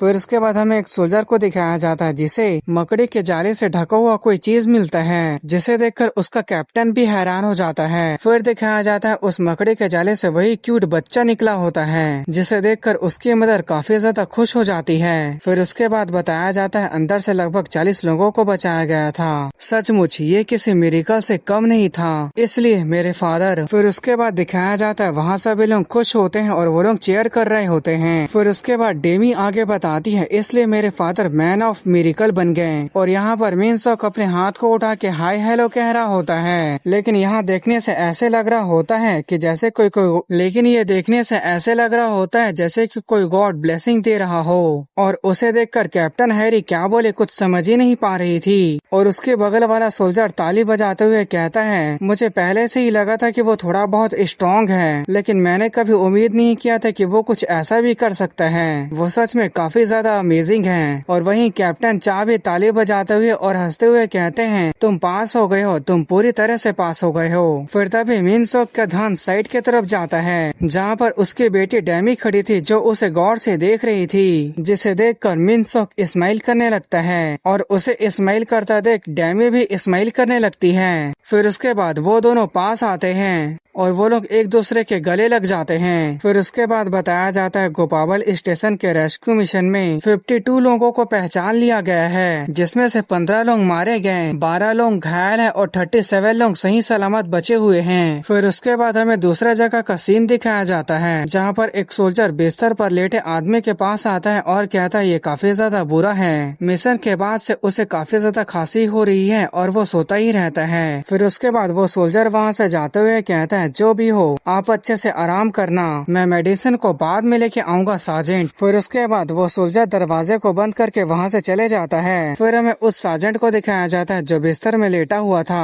और गाइज मैं आपको बता दूं कि ये वही सार्जेंट है जिसकी टीम को मकड़ी के जाले से बंधा हुआ, मकड़ी के जाले से ढका हुआ वही बच्चा मिला था। फिर उसके बाद हमें सार्जेंट के गले के पास दिखाया जाता है जहाँ पे ज़ॉम्बी का डंक लगा हुआ था। फिर अगले पल दिखाया जाता है अचानक से उसका चेहरा काफी ज्यादा डरावना हो गया था और वो एक क्रीपी स्माइल कर रहा था। फिर उसके बाद हमें दिखाया जाता है वो सभी लोग पार्टी कर रहे होते हैं और डेमी और उस बच्चे की मदर भी आपस में बात करते हुए काफी खुश होते हैं। फिर उसके बाद एक कोल्ड ड्रिंक के कैन को दिखाया जाता है जिसके ढक्कन को कर्नल चा खोलते हैं और वो जोर जोर से हंसने लगते हैं। फिर कहते हैं जब से मैंने तुम्हें पहली बार देखा था तभी से मुझे अंदाजा था कि तुम कुछ बड़ा करोगे, लेकिन मुझे नहीं लगा था कि तुम कुछ इतना बड़ा भी कर सकते हो। मैं भी अब से तुम पर भरोसा कर रहा हूँ र्यू मिनसियोक। आज के दिन हमें पूरी रात पीनी चाहिए, लेकिन शायद हमें इसे सिंपल ही रखना चाहिए, क्योंकि अगर हम अपनी ड्यूटी को भूलकर नशे में धुत हो जाते हैं तो जिन लोगों ने अपना सेक्रीफाइस किया है वो हमें ऐसा पीता देख उन्हें अपने ऊपर ही शर्म आएगी। फिर उसके बाद हमें दिखाया जाता है एक जगह जहाँ पर कुछ सामान होती है और उन्हीं सामानों के बगल में जलते हुए कैंडल होते हैं। इसे देखकर तो गाइस आप लोग समझ ही गए होंगे कि जो सोल्जर शहीद हो गए हैं उन सोल्जर के सामानों को श्रद्धांजलि के तौर पे यूज कर रहे हैं। फिर उसके बाद कर्नल चा कहता है तो चलो इसे पीते हैं, उनके लिए जो हमसे पहले ही इस नर्क से छुटकारा पा गए हैं और उनके लिए जो अभी भी सरवाइव कर रहे हैं। और गाइज ये कोई कोल्ड ड्रिंक नहीं बल्कि अल्कोहल है। फिर उसके बाद वो दोनों अपने केन को एक दूसरे से टकराते हैं। फिर उसके बाद मिनसॉक अपने मन ही मन कुछ सोचने लगता है। फिर वो कहता है तुमने मुझसे क्यों नहीं पूछा, जिसकी बातों को कर्नल चा समझ नहीं पाते। फिर मिनसॉक कहता है तुमने ये क्यों नहीं पूछा कि मुझे अपने ऊपर इतने यकीन क्यों था, तुम्हारा ऑपरेशन क्यों फेल होता और मैं इस तरह का मॉन्स्टर क्यों बन गया, क्या तुम ये जानने के लिए क्यूरियस नहीं हो। उसकी बातें सुनकर कर्नल चा कहता है मुझे पहले से ही पता था। कर्नल चा की बातें सुनकर मिनसॉक हैरान हो जाता है। फिर कर्नल चा कहता है ऑब्जर्वेशन हाँ की। फिर वो सोचने लगता है मैंने इसके बारे में कॉमिक्स में पढ़ा था। तो गाइस यहाँ पर जिस कॉमिक्स की बात की जा रही है कहीं वो वन पीस तो नहीं है। फिर उसके बाद कर्नल चा कहता है मैं तुम्हारी रोने धोने वाली कहानी में इंटरेस्टेड नहीं हूँ। इस हेल में सिर्फ एक ही चीज मायने रखती है, वो है लोगों को बचाना। फिर उसके बाद वो स्माइल करते हुए कहते हैं और हमारे कॉमरेड्स के लिए भी यही मायने रखता है। उसकी बातें सुनकर मिनसॉक भी स्माइल करने लगता है। फिर वो कहता है कर्नल आप जरा सा भी नहीं बदले हो। फिर कर्नल चा कहता है तुम्हारे कहने का क्या मतलब है। फिर मिनसॉक कहता है कुछ नहीं। फिर उसके बाद कर्नल चा कहता है मुझे तुमसे एक चीज पूछना था। फिर मिनसॉक कहता है क्या पूछना था। फिर कर्नल चा कहता है तुमने कहा था कि तुम्हारा डेस्टिनेशन डेजियोन था, तो तुम यहाँ क्या कर रहे हो। तुम्हारे पास जो एबिलिटी है उन एबिलिटी के साथ तुम बहुत पहले ही डेजियोन पहुँच जाते। फिर उसके बाद मिनसॉक कहता है इस यूनिट में मुझे एक खास काम को निपटाना है। फिर कर्नल चा कहता है कौन से काम को। फिर उसके बाद मिनसॉक पहले की बातों को याद करते हुए आगे कहता है और जब भी मैं अपनी भावनाओं में बह जाता हूँ तो रिजल्ट कभी भी अच्छे नहीं होते।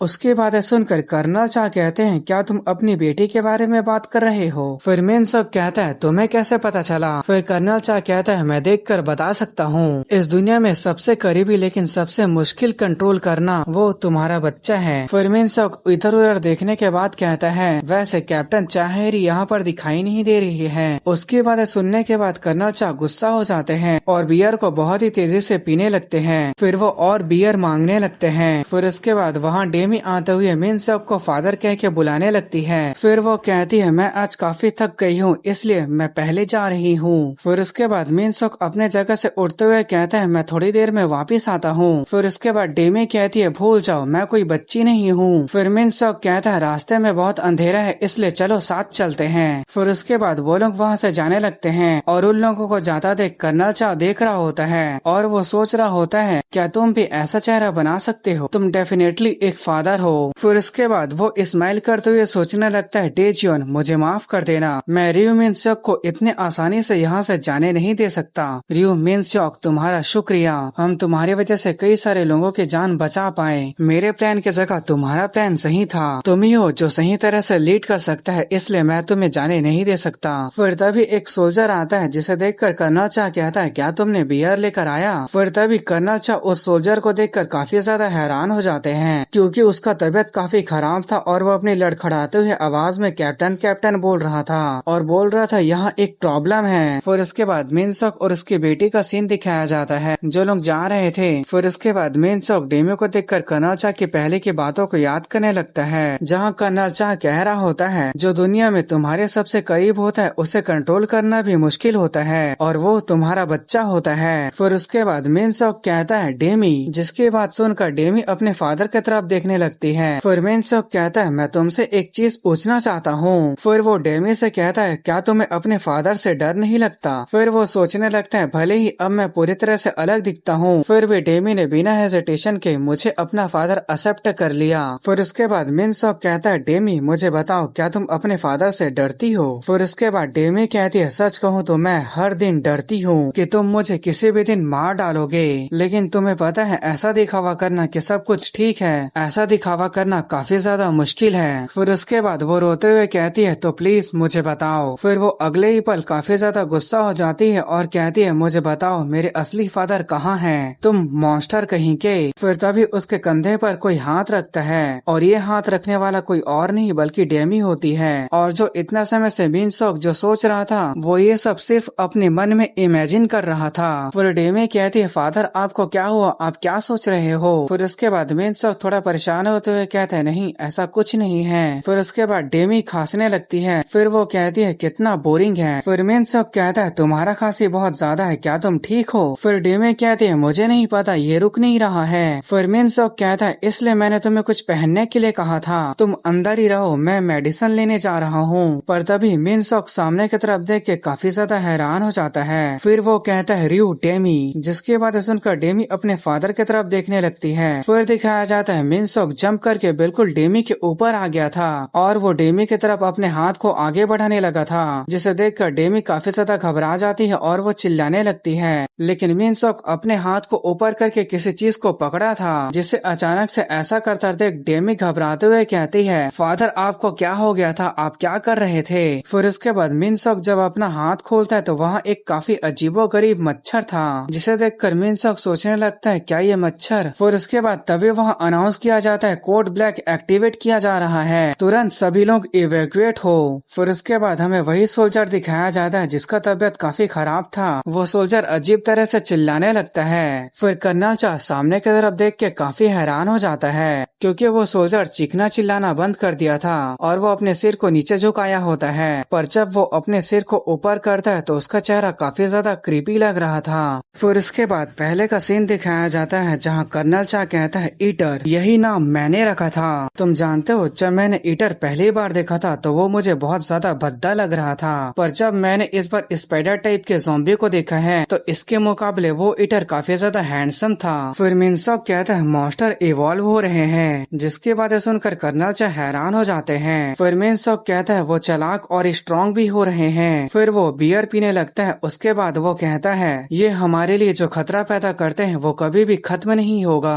और फिर हमें प्रेजेंट टाइम का सीन दिखाया जाता है जहाँ कर्नल चा के सामने वही सोल्जर वाला ज़ॉम्बी अटैक करने वाला होता है। फिर मिनसॉक कहता है इसलिए मैंने इस जगह को चुना है। फिर उसके बाद हमें बताया जाता है रोजाना 230 किलोग्राम के बेंच प्रेस का ताकत कर्नल चा के हाथों के अंदर है। फिर दिखाया जाता है कर्नल चा सिर्फ अपने एक हाथ से ही उस ज़ॉम्बी का गला पकड़ के उसे उठा लेता है। फिर अपने दूसरे हाथ से उस ज़ॉम्बी का सिर को पकड़ता है और अपने हाथ से उस ज़ॉम्बी के सिर को उखाड़ के उसके सिर को धड़ से अलग कर देता है। फिर बताया जाता है the roaming battlefield blue hawk ऐसा इसलिए है क्योंकि तुम यहाँ हो। फिर उसके बाद कर्नल चा कहता है ज़ॉम्बी यहाँ आ चुके हैं, यहाँ तक कि वो ब्रिगेड के अंदर भी आ चुके हैं, इसलिए जितना जल्दी हो सके तुम सभी लोगों को शेल्टर के अंदर लेकर जाओ। उसकी बातें सुनकर वो सोल्जर परेशान होकर वहीं खड़ा होता है। फिर कर्नल चा चिल्लाते हुए कहते हैं क्या तुम्हें सुनाई नहीं दिया मैंने क्या कहा, क्या तुम लोग मरना चाहते हो। फिर वो सोल्जर भी घबराते हुए ठीक है ब्रिगेड कमांडर बोलते हैं और वहाँ से लोगों को लेके जाने लगते हैं। फिर उसके बाद कर्नल चा उस सिर को देखकर गुस्सा तो ये कहते हैं आखिर ये वायरस ब्रिगेड के अंदर कैसे आया।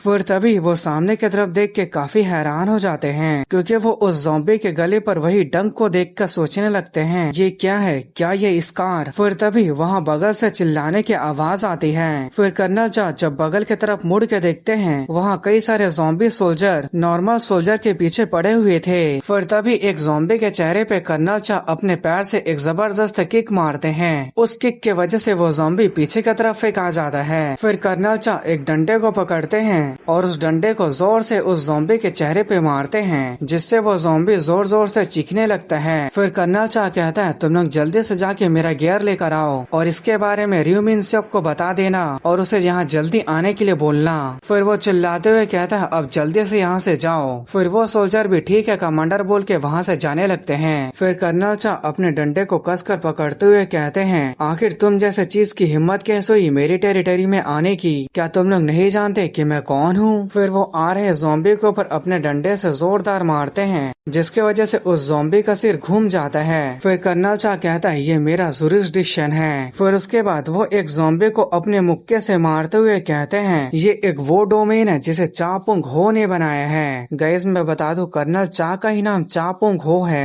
फिर वो एक ज़ॉम्बी के मुंह के ऊपर अपने डंडे को घुसा देते हैं और उस डंडे को उस ज़ॉम्बी के मुंह के आर पार करके उसे उठा देते हैं। फिर उस ज़ॉम्बी को दूसरे ज़ॉम्बी के ऊपर फेंक देता है। फिर तभी एक और ज़ॉम्बी पीछे से आता है लेकिन कर्नल चा उसे देख लेते हैं और अपने दूसरे हाथ से उसके मुंह में भी डंडा घुसा देते हैं पर वो ज़ॉम्बी तब भी नहीं रुकता। पर तभी कर्नल चा के ऊपर पीछे से एक और ज़ॉम्बी अटैक करने वाला होता है जिसके वजह से कर्नल चा काफी ज्यादा गुस्सा हो जाता है। फिर उसके बाद कर्नल चा एक जोरदार दहाड़ मारता है। फिर उसके बाद दूसरे जगह का सीन दिखाया जाता है जहाँ अनाउंस किया जाता है कोड ब्लैक एक्टिवेट हो गया है इसलिए प्लीज सभी लोग शेल्टर की तरफ जाओ। फिर उसके बाद अंदर का सीन दिखाया जाता है जहाँ मिनसॉक कह रहा होता है डेमी याद रखना इसे बिल्कुल भी मत उतारना जब तक सब कुछ ठीक नहीं हो जाता। फिर उसके बाद डेमी दिखाया जाता है जिसे मिनसॉक ने मास्क, गॉगल, हेलमेट और पूरा कपड़ा सभी चीजों को पहना दिया होता है जिसे देखकर डेमी कहती है फादर क्या ये कुछ ज्यादा नहीं हो गया, आखिर वो किस तरह का ज़ॉम्बी है, आप उस ज़ॉम्बी को अच्छे तरह से जानते हो ना।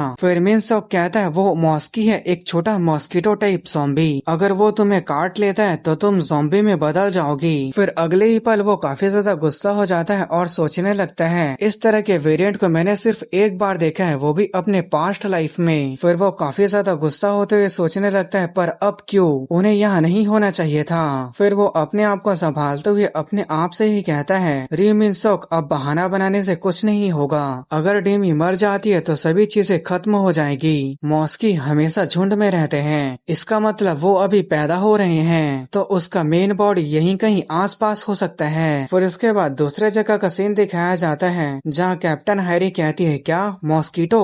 फिर उसके सामने खड़ा सोल्जर कहता है ये एक ज़ॉम्बी टाइप मॉस्किटो है, ये मिनिमाइज और इनके स्किन एक्सपोज्ड होती है और ये एक्सपर्ट रियो मिन सियोक का ओपिनियन है। जिसके बाद सुनकर कैप्टन चा हैरी कहती है क्या रियो मिन सियोक। फिर वो पहले की बातों को याद करने लगती है जहाँ कर्नल चा और रियो मिन सियोक साथ साथ थे, जिसे याद करके वो थोड़ा गुस्सा होने लगती है। फिर उसके बाद वहाँ दूसरे सोल्जर आते हुए कहते हैं क्या हुआ। फिर कैप्टन चा हैरी कहती है जितना हो सके अपने स्किन को कवर कर लो और जल्दी से जल्दी इटरनल्स ऑपरेशन को ज्वाइन करो। फिर वो कहती है ब्रिगेड कमांडर कहाँ पर हैं। जिस सोल्जर से पूछी होती है वो सोल्जर थोड़ा परेशान हो जाता है। फिर तभी ऊपर खड़ा सोल्जर कैप्टन बोलता है, जिस वजह से कैप्टन चा हैरी उस सोल्जर की तरफ देखते हुए कहती है क्या हुआ। फिर वो सोल्जर कहता है यहाँ पर ब्रिगेड के बाहर एक ज़ॉम्बी है। फिर कैप्टन चा हैरी कहती है क्या तुम्हें नहीं पता कि ब्रिगेड के अंदर क्या हो रहा है। फिर वो सोल्जर कहता है वो ज़ॉम्बी काफी ज्यादा अजीब दिख रहा है। फिर कैप्टन चा हैरी कहती है क्या अजीब दिख रहा है। फिर वो सोल्जर कहता है मैं आपको कैसे समझाऊं। फिर उसके बाद वो सोल्जर पीछे मुड़ता है और नीचे की तरफ देखने लगता है। फिर वो सोल्जर कहता है वो ज़ॉम्बी एक मेढक है। फिर उसके बाद एक बहुत ही अजीब तरह के मेढक को दिखाया जाता है जो ज़ॉम्बी होता है। फिर उसके बाद वो मेढक अपना एक बहुत ही बड़ा मुंह खोलता है और उसके मुंह के अंदर से बहुत सारे मॉस्की मतलब वही मॉस्किटो टाइप ज़ॉम्बी निकल रहे होते हैं। फिर उसके बाद वो सोल्जर चिल्लाते हुए कहता है यहाँ पर बहुत सारे मॉस्किटो हैं, यहाँ ज़ॉम्बी वाले मेढक के मुंह से मॉस्किटो का झुंड निकल रहा है। फिर तभी कैप्टन चा हैरी सामने की तरफ देख के काफी ज्यादा हैरान हो जाती है क्योंकि वहाँ दिखाया जाता है कि वहाँ पर बहुत सारे मॉस्किटो टाइप ज़ॉम्बीज होते हैं, जिसे देखकर वो सोल्जर काफी ज्यादा डर जाता है और चिल्लाने लगता है। फिर उसके बाद कैप्टन चा हैरी कहती है सभी लोग बिल्डिंग के अंदर जाओ। पर तभी वो सामने की तरफ देख के काफी ज्यादा हैरान हो जाती है क्योंकि ऊपर की तरफ रियो मिन सियोक होता है जो किसी चीज को पकड़ा होता है। उसे देखकर कैप्टन चा हैरी कहती है अब ये मत कहना कि ये रियो मिन सियोक है। फिर उसके बाद हमें वही सोल्जर को दिखाया जाता है जिसे कर्नल चा ने